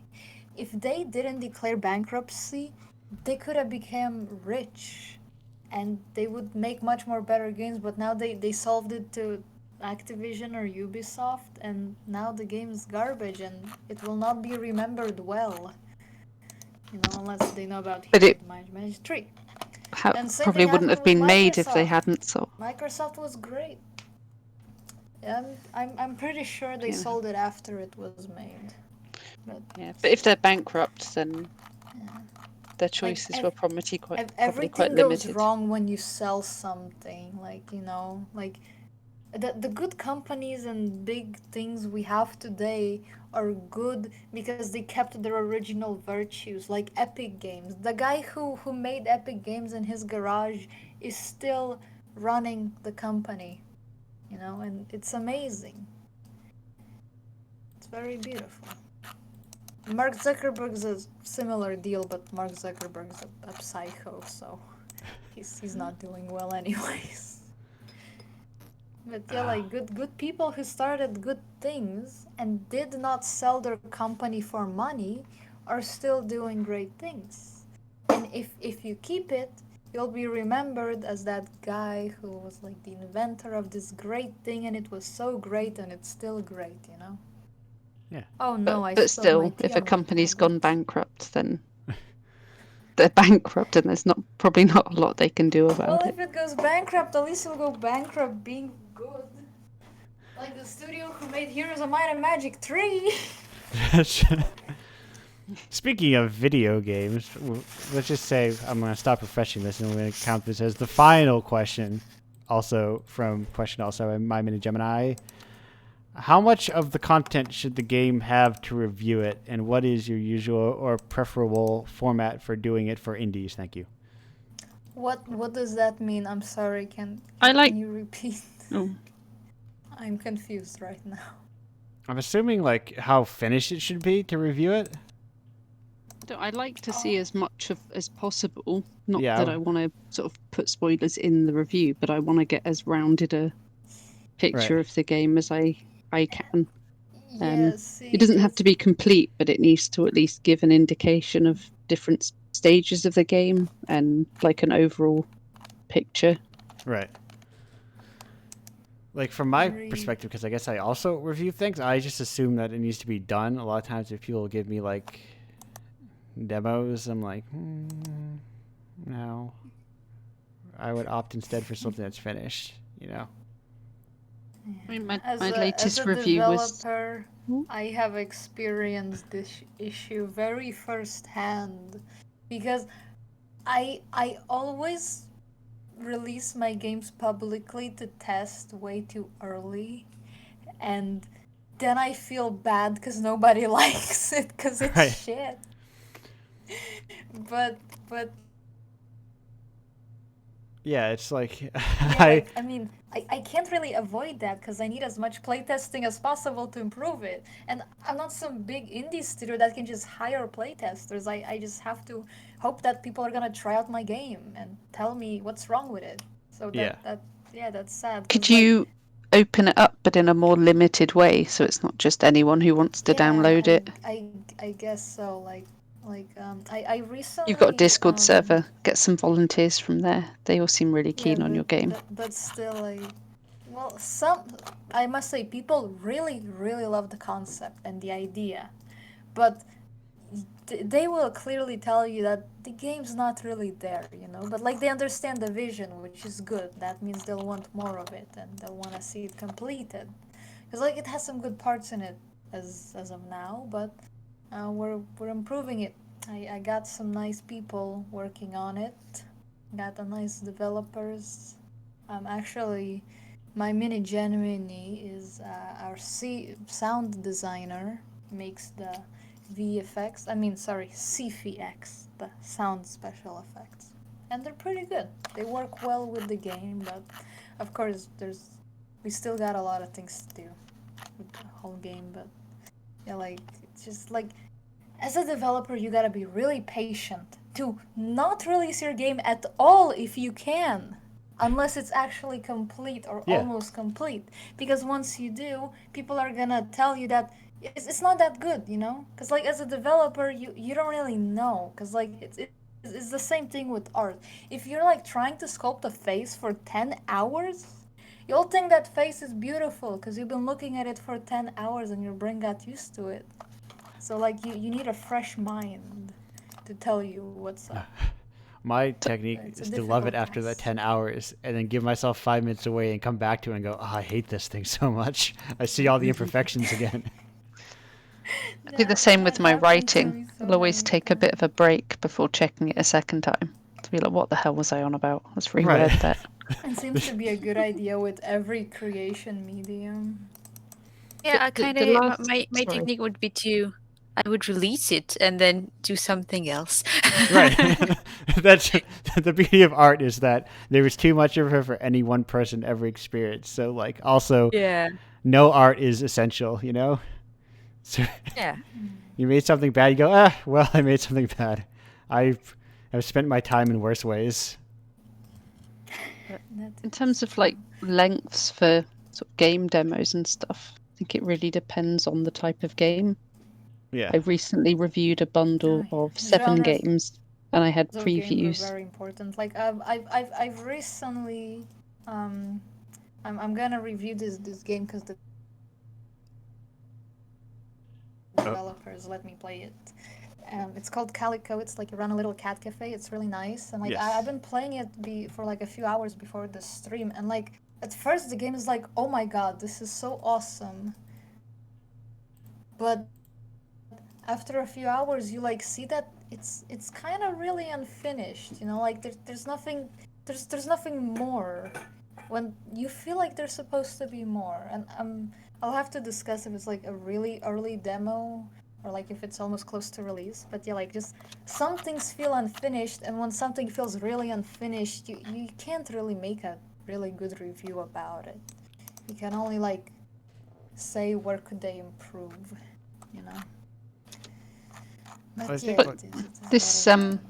bundle of 7 games, there Yes. were some demos that were like a couple of hours long, and other ones that were 5 minutes. Right. And like, 5 minutes is like nothing, but it that depends actually on is the perfect time intended for length of the comic game and what they're cons. trying to do. Like, I've got nothing against a game that only takes 5 minutes in If total if it No. does it well. As someone who to regularly be features honest, Indiepocalypse games that are about 5 minutes in total, if not less, you know? And I Like some of the I like 5-minute short games. games demos did a much better job of illustrating the overall sort of tone of the game and feel of it than some of the longer ones. Right. That you get a much clearer picture of what the goal is and what the game's about, because they've produced the demo in a way that does that, rather than just giving me a segment of a game. but as this is like a very interesting thing with demos because like there's several ways to give people the demo and like get people to know about your game. You know, one thing is like publish it through Steam, have some social marketing, and the other way, which seems to be really great and fun, and I'd like to try it out, if not the fucking pandemic. I'm sorry for swearing. Which is to like put your games in Comic Cons and like have a Yeah. little stand, be like, hey, you can play this and that, and it's fun for everybody. But like if you're gonna publish it on Steam, you can have a longer demo because people are gonna be at their computers and nothing's gonna bother them. But at Comic Cons, like I've been several times, I love Comic Cons, and it's like it's masses, rivers, seas of people all lined up to play one game. So the shorter they can play your demo, the better for Comic Cons Yeah. because more and more people can switch and play it. So yeah, it's, for if you're doing more of a story based game, then advertising it at a Comic Con's not really that great because like it will probably take 20 minutes for one player to get into it. And other players can only watch, and what if it But- has gameplay? People want to play it. They want the controller. Yeah, but you get those 10 people you get, sometimes they get very invested, and that's really all you need. Yeah, you just need to grab their attention. And this year, here, have a Steam key discount. Yay. That's it. Comic Cons are amazing places. I recommend everybody go there. Just you're probably gonna have to wear masks. My I did a favorite few. Comic Con has been not a thing for 2 years now, and I'm losing my Vegemite. I did a couple of like game shows and conventions when I was helping market a game called Mandagon, like a little sort of Tibetan themed platformer thing with some sort of a bit of story, but it's quite open to interpretation. But it was very much a aesthetic Aesthetic thing. games are also great for Comic Cons. Like sometimes you don't even need to play the game. Like sometimes you'll just have people just see like, wow, this game looks really pretty. Let me talk to the developers that are standing right there advertising their game. Oh my god, I so want to get my seal game like nice and polished for like the big masses, and then just go to my favorite Comic Con and be like, hey guys, give me a stand. Maybe you'll give me a discount because I've been to their first ever Comic Con, and like I still go there every year. It's like a tradition. Well, this year it's cancelled, of course, but yeah. Right. Every By the way, Baltic Lithuania, it's very fun. It's great. Saying So Comic Con, is this like a game convention or a mixed thing, or comics and Well, is it the one I'm going is just about general pop culture. Like you have everything there. You have like podcasts, teaching classes, comic sellers, board games, movies, actors, cosplayers, when you're saying cosplay Comic Con, I was contests, thinking of the game actual developers. Yeah. There's like everything there. Like everything you could imagine. There's Yeah. even My Little Pony there if you want. Yeah, I feel like most like comic conventions, or like I guess a lot of like entertainment conventions, kind of have like a focus.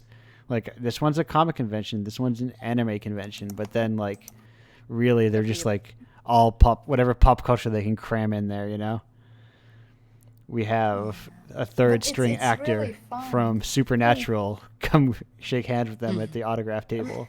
all the ones I went to were like quite rigidly game themed, but then like one of them had the Welsh Game BAFTAs presented, and that was like a dude from Torchwood just randomly like. Well, yeah. Comic Con, I go to like I wasn't always disappointed, have but- several actors. This year they're gonna have like the kid from Breaking Bad and some voice actors from Red Dead Redemption, Yeah, that's. I mean, which I don't really know anything about. I mean, I watched Breaking Bad, but like I don't care. Like I just don't care for famous people. Like you know, they just do their job and I'll do mine. yeah, I don't get people who want autographs. that's yeah. That's Also, they cost money. Well, it Like, depends. There's literally lines. You have to pay them. What the hell? if I could get a job where I could go to a table and sign autographs, sign me up for that. Like fame for the sake of fame, but I Absolutely. don't know if somebody's famous because they're good at something, like fair play. Even if it's just like I played someone's favorite character in a TV show 5-10 years ago. I say ride that Yeah, money like, train as far as it'll take you. Like Breaking Bad is so old. This is insane. That old. Like the actor looks nothing like his character in that show. Like I couldn't even recognize who he was. It's insane. I feel the need to check this now. It's not that old, is it? But I'm pretty sure it was like from 2012. I was or gonna say, depending on something. who it is, he could have been like in a very pivotal age where like I just saw online the the guy looking at girl meme, and the guy looks like a dad now. He Oh, has no. I'm pretty sure he has like salt and Oh, pepper yeah, hair, yeah. and it's like time comes for us all, I guess. It might have been an old stock picture. By the time we started using it as a meme already, he was Yeah. already older than that.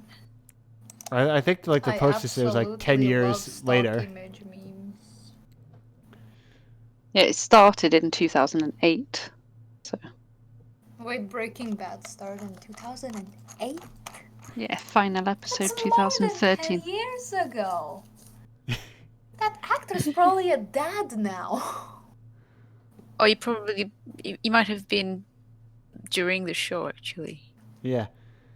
You never I mean, know. what kid are we referring to He actually? was, Is that Jesse or is the that the? actor that I'm talking about? He's like the disabled kid from Breaking Bad, you know. Oh, okay. So The no, maybe not junior. during the show. No. But who knows? He Yeah, could he have was, been like, like probably one of those 19 when- 30-year-old teenagers. Yeah. that are Yeah. so famous, or like I'm always surprised when I watch old movies and there's like movies just used to be old men all the time, and it's so like Yeah. just nothing seas of old men as far as the eye can see. Old white men. Old Also, yeah, am well I the yes, only one?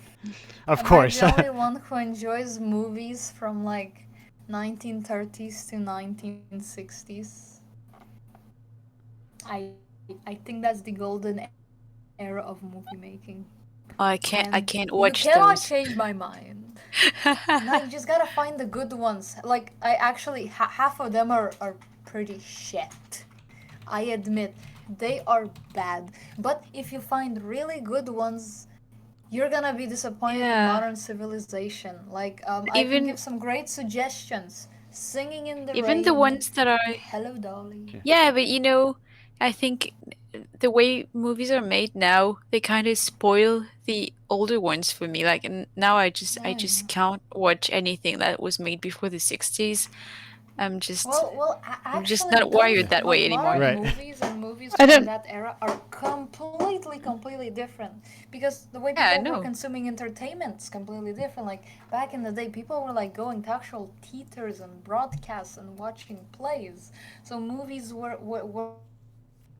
I guess it's the same as like more going back orientated to like a and old similar to like an Atari game actual or something theater. would feel really jarring because we're Right. just used to something Yeah. so much different now. Yeah, like, It's, where's all the polish? Where's all the Yeah. animation? I You like know? I love a whole bunch of old movies. I just feel like I need to watch them like and take them with a pinch of salt Right. because Oh, like Rachel, have you ever seen Hello Dolly? It is the best goddamn movie I've ever seen. It I made me cry have 20 not. times, I kid you not. No, For very several different reasons.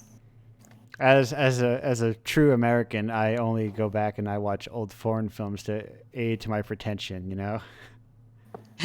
Wait, Americans watch foreign films? Oh, no, not really, but I do.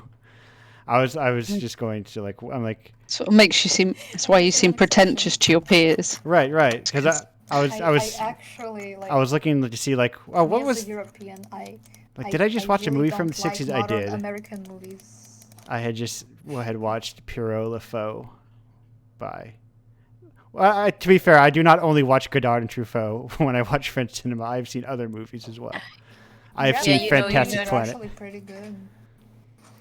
I don't. Yeah, I can't watch those. I tried. Like in film school, Right. you have to watch them, but Right. I never enjoyed them. I don't understand. Yeah. Say It's something controversial. Citizen Kane is boring. Yeah, I've never seen I it. think so too. But I yeah. think modern movies are very boring. Like, they're There's so like slow and there's so many close-ups. How about you give me a nice big scene, you know? I love those big That's expensive. shots where the camera's Yeah. far away from the Right. characters. Like And I don't difficult want to with see old the cameras, I actors' guess. pores. No, it's not. You just move the cameraman backwards. That's all you gotta do. Yeah, but everything was filmed Okay. in studios, so you had to have a bigger set, Yeah. and that's more expensive. Yeah. Or yes, you I definitely studied a bit see. of I've definitely filmmaking. I'm seen like pretty a sure lot of it's like not that hard. there's a lot of like here's a lot of studio shots and you can for better or worse sometimes tell that it's in a studio Yeah. and like here's a painted background and sometimes it's a very Even in gorgeous painted settings that they could background. quite easily have just gone outside for, like wouldn't have had to travel. It's just what's a city backdrop? Yeah. Yeah, let's just paint that. We'll just make one of Yeah, those. back in the But day, everything was done in a stage. But I Like, remember all the backgrounds seeing were a painted, oh everything. god what's the okay someone help me what's the name of that super long Japanese horror anthology series? I can't remember the name of it off the top of my I head. don't watch horror. Or it's like horror adjacent. It's like 5 films all together. I forget the name off the top of my head. Kaiden. Anyway, there's a scene in that where it's like a naval battle that's clearly on a soundstage, but it's like it's shot in such a way that's like it could be. It feels like it could be in like a tiny like tub of water, but it feels massive because it's all just like tricks of the camera and of the close-ups to like fake that they're in a massive space. I think That's it was pretty cool. very cool and well done. But like, yeah, my opinion on art, on cinema, on all games and everything is everything was equally good and everything was equally bad. And Artistic opinions quite important. I feel like we don't criticize creations enough. And that's why we get such garbage creations these days. Like, this might be an unpopular opinion, but I think the sequel to Blade Runner was absolutely garbage, and I had to watch it like sped up because it was so slow, jarring, and boring. Like, the movie was so much better when I sped it up. I kid you not. Why did they elongate it so much? Why? It would have been great if they didn't do that. It would have been a great movie. I mean, it's just a matter of style, really. I mean, I could give you plenty of. Well, they use the style completely Yeah. horribly because, see, you need contrast, and all they had is like long, slow shots, and like even the action was slow. You're You know, you're the you're pacing preaching to was someone bad. who is a big fan of Jean Dielman, which is like almost 4 hours of slow, nothing happening. Oh And boy, I would not be It's able just- to watch that. it's a But beautiful. that's the thing, isn't it? It's just like opinion. Everyone likes different stuff, so Yeah, I am a big. It is that like makes things interesting. Well, I always try my best to critique things subjectively using the laws of art. well, art has no laws. Art is whatever you want it to They're be. kind of unspoken. Do crimes. Do art crimes. Precisely. If you see an But art in law, break Hollywood, it. It's an art crime.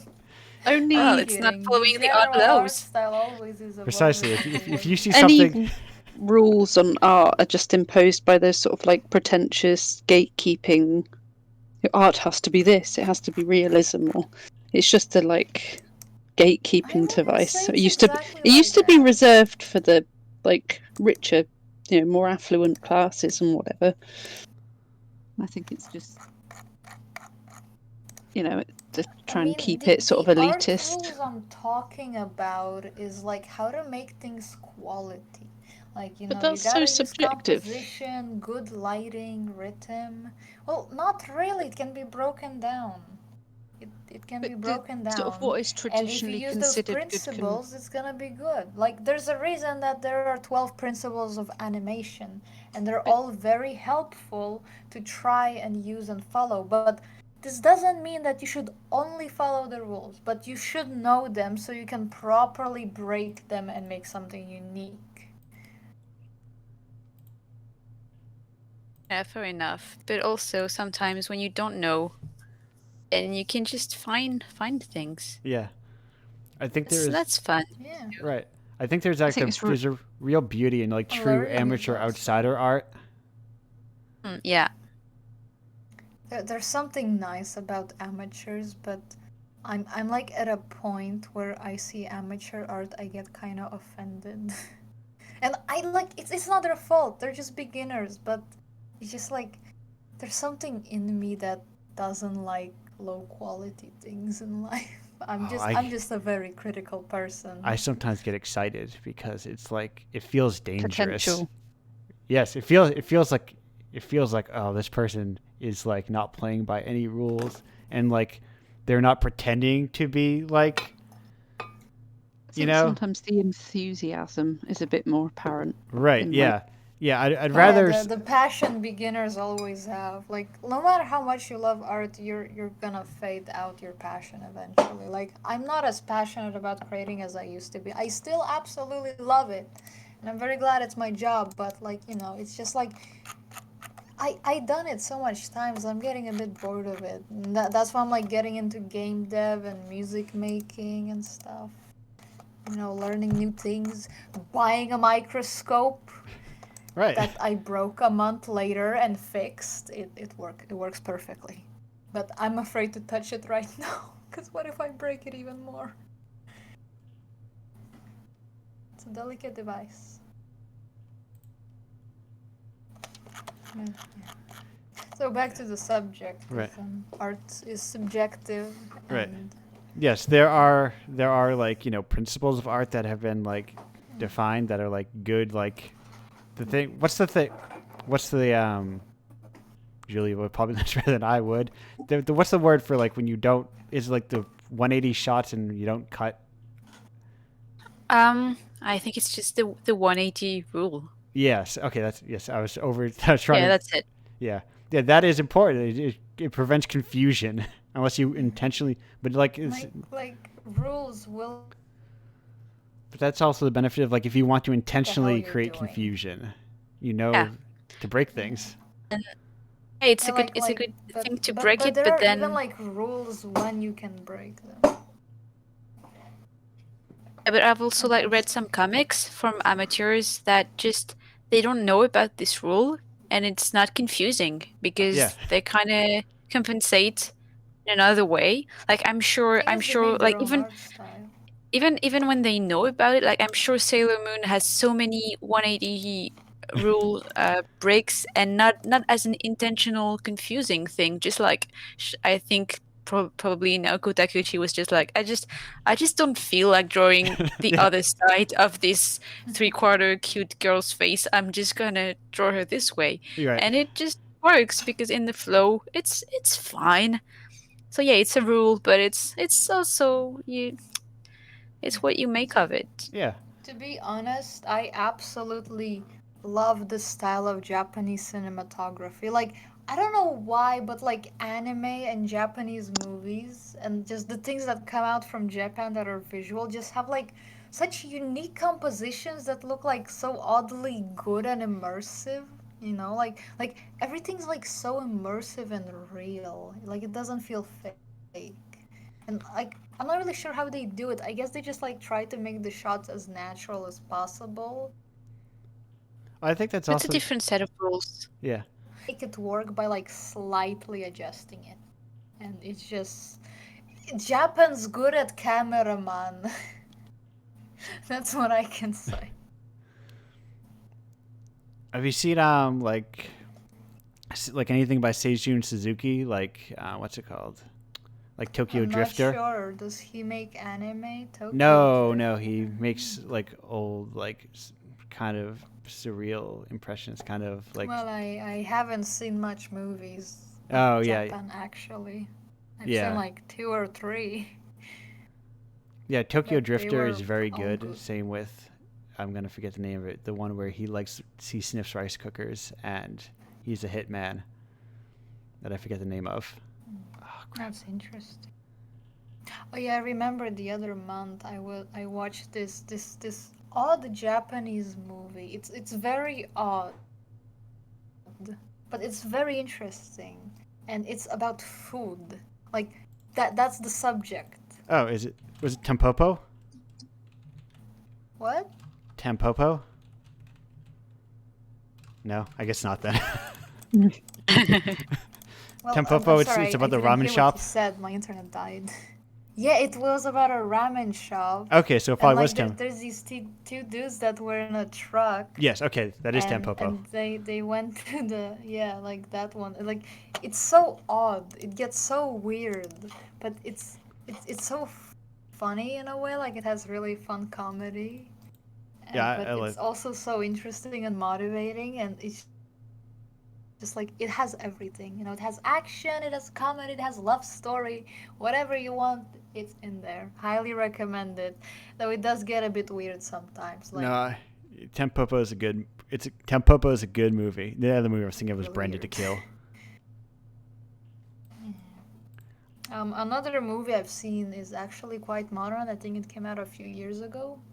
It's called Not Dead Yet, and it's about this girl, this rocker girl that has a dad that is like 100% scientist, and he works for like a medical company, like pharmaceuticals. And one of their scientists invents basically like this pill that kills you for like a week and then you revive. And it's just like this interesting drama and everything, and it's such a wholesome movie. It's very beautiful, and it's also very fun. I highly recommend it. I'm not sure if I remember the title correctly, but I highly recommend it. I'm sure people would find it using that. We are at 2:45. We are creeping up on our 3-hour mark. So I'm going to say we're gonna wrap up this episode, and unless anyone has any important things to get in last minute.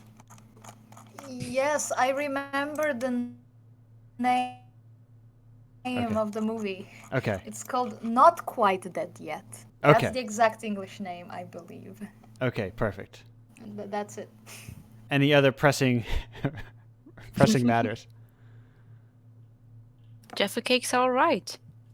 They are. I ate a whole. I don't will know admit, what my that first is. experience was I ate the full sleeve. That's the only way to eat Jaffa cakes. Okay. Yeah, Like, agree. It was a bit much all at once. well, you can put 2 on a plate and take them like, to another room or something. It was in a car. But Oh, that sounds You set nasty. yourself up to fail, then you were always going to eat the whole sleeve. yeah. Well, okay. I will reconsider Jaffa cakes. I will maybe get more. There was something called. I forget. There's another cake thing. I forget what it was called. But You can get personalised packs with your name on. I'm good with. I don't know. That sounds like it's very expensive for me to do. It was a bit, but I bought some for a friend and they were appreciated. Sort of a Jaffa cake fiend. Well, with the Jaffa cakes out of the way, and it Oh, provided. wait, I have another thing to say. Yes. I have a Twitter. Oh yes, that's what we're getting and to a right now. Discord server. Okay, you will go and first. I Gloria, would like plugs. some followers, please. What are those plugs now, Gloria? Yeah, the plugs on my awesome Twitter where I post some cool renders and general work I do. And the other plug is my Discord server, which I believe you can find the link in on my Twitter bio. And what is your So Twitter just name? Andrew, if you could just post my Twitter link in the chat somewhere. I have my browser closed for Oh, internet okay, yes, I'll do that. reduction. But for the people listening after the fact, what is that Twitter handle? It is that Twitter I think handle. it's at Gloria Animator. Yes, it is. My page is open. That is Yeah. correct. The Twitter handle is at Glory Animator. And Rachel, what have you got to Oh, plug? God, I don't. Indie Hive, the website, which has all the details for our Discord and Twitter server. If you want to keep up to date with our indie game reviews, talk about some of the games. It's a pretty Just- neat website. We make great reviews. Very wholesome and very constructive. It's just With good indie-hive.com. But it'll come up in search results for Indie Hive. Yeah, it seems like you've got good SEO with that one. Try. And Julie, what have you got to plug? Well, I have itch.io. IO? How do you say that? I've always wondered. What's I've the always- correct way to say I think it's pronounced itch.io. Yeah. itch.io? But Okay, I have I it guess itch.io. properly But then on the other hand, pronounced that thing with the growing shapes is called a Gario. .io, but that's kind of stupid. So I guess I Yeah. don't know. Well, let's say an itch.io. And it's illogique, YLLOGIQUE. That's a Yes. French. That's very French. Yes, I'll that's post it I the, might need a in the link for that, chat. thank you. the thing I refrained from saying aloud this entire time, like as I break It is- into illogique, a clumsy French accent every. Yeah, I didn't think it through when I chose it as a screen name, and now it is my screen name forever. But you And know what? yeah, There's no it's need fine. for you. I like it. I chose Yes. my screen name quite a few years ago, and sometimes I regretted being so arrogant. And the funny part is, I don't even animate that much, yet I still call myself the animator. So it's kind of funny. But also, let's be fair. It makes plenty of sense in French. You don't have to assume that the rest of the world. Yeah. Like, I need to make sure my brand appeals to the Americans. Everyone, Yeah, that ha- was not a concern of mine. Perfect. everyone has to ask how to pronounce Arale. Listen, I also have a bizarre last name that people have difficulty being a white American of like Scotch descent. Even I have a strange last name that people have difficulty pronouncing. So, some people think my nickname is not my real name when it is. And they're like asking me, wow, how'd you make up that nickname? I'm like, that's my real goddamn name.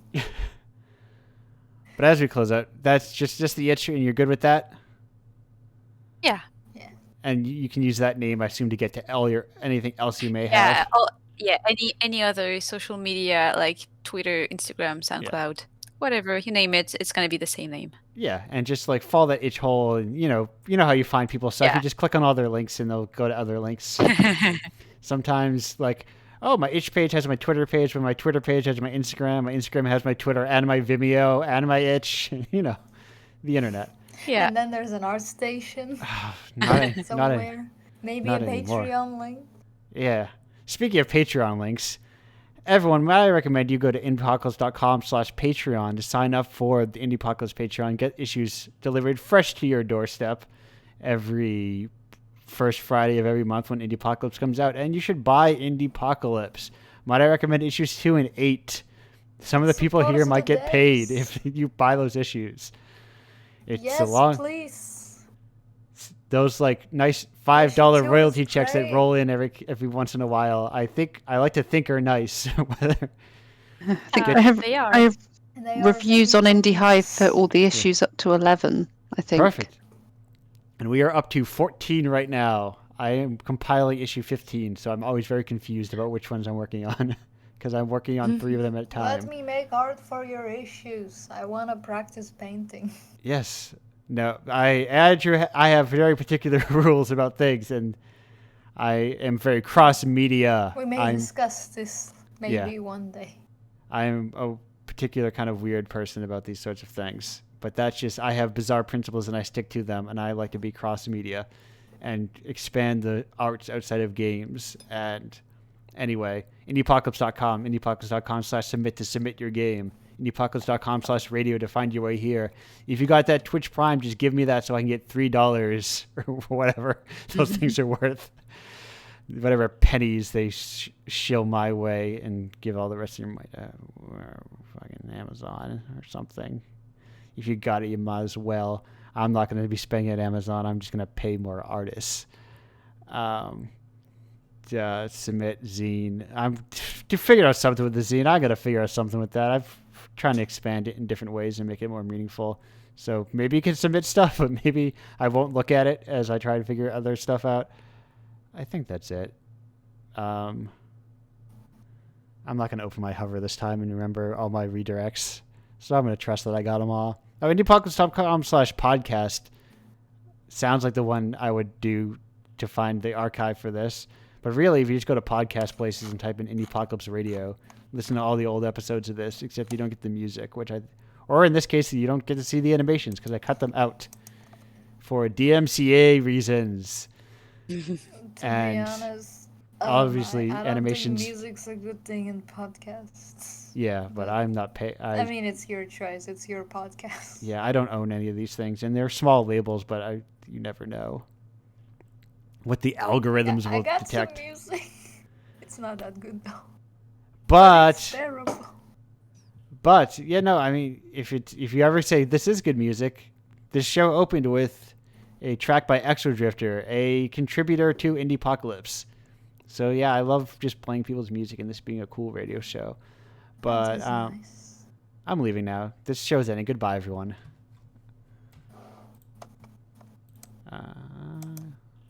Goodbye. Wait, where is it? There it is.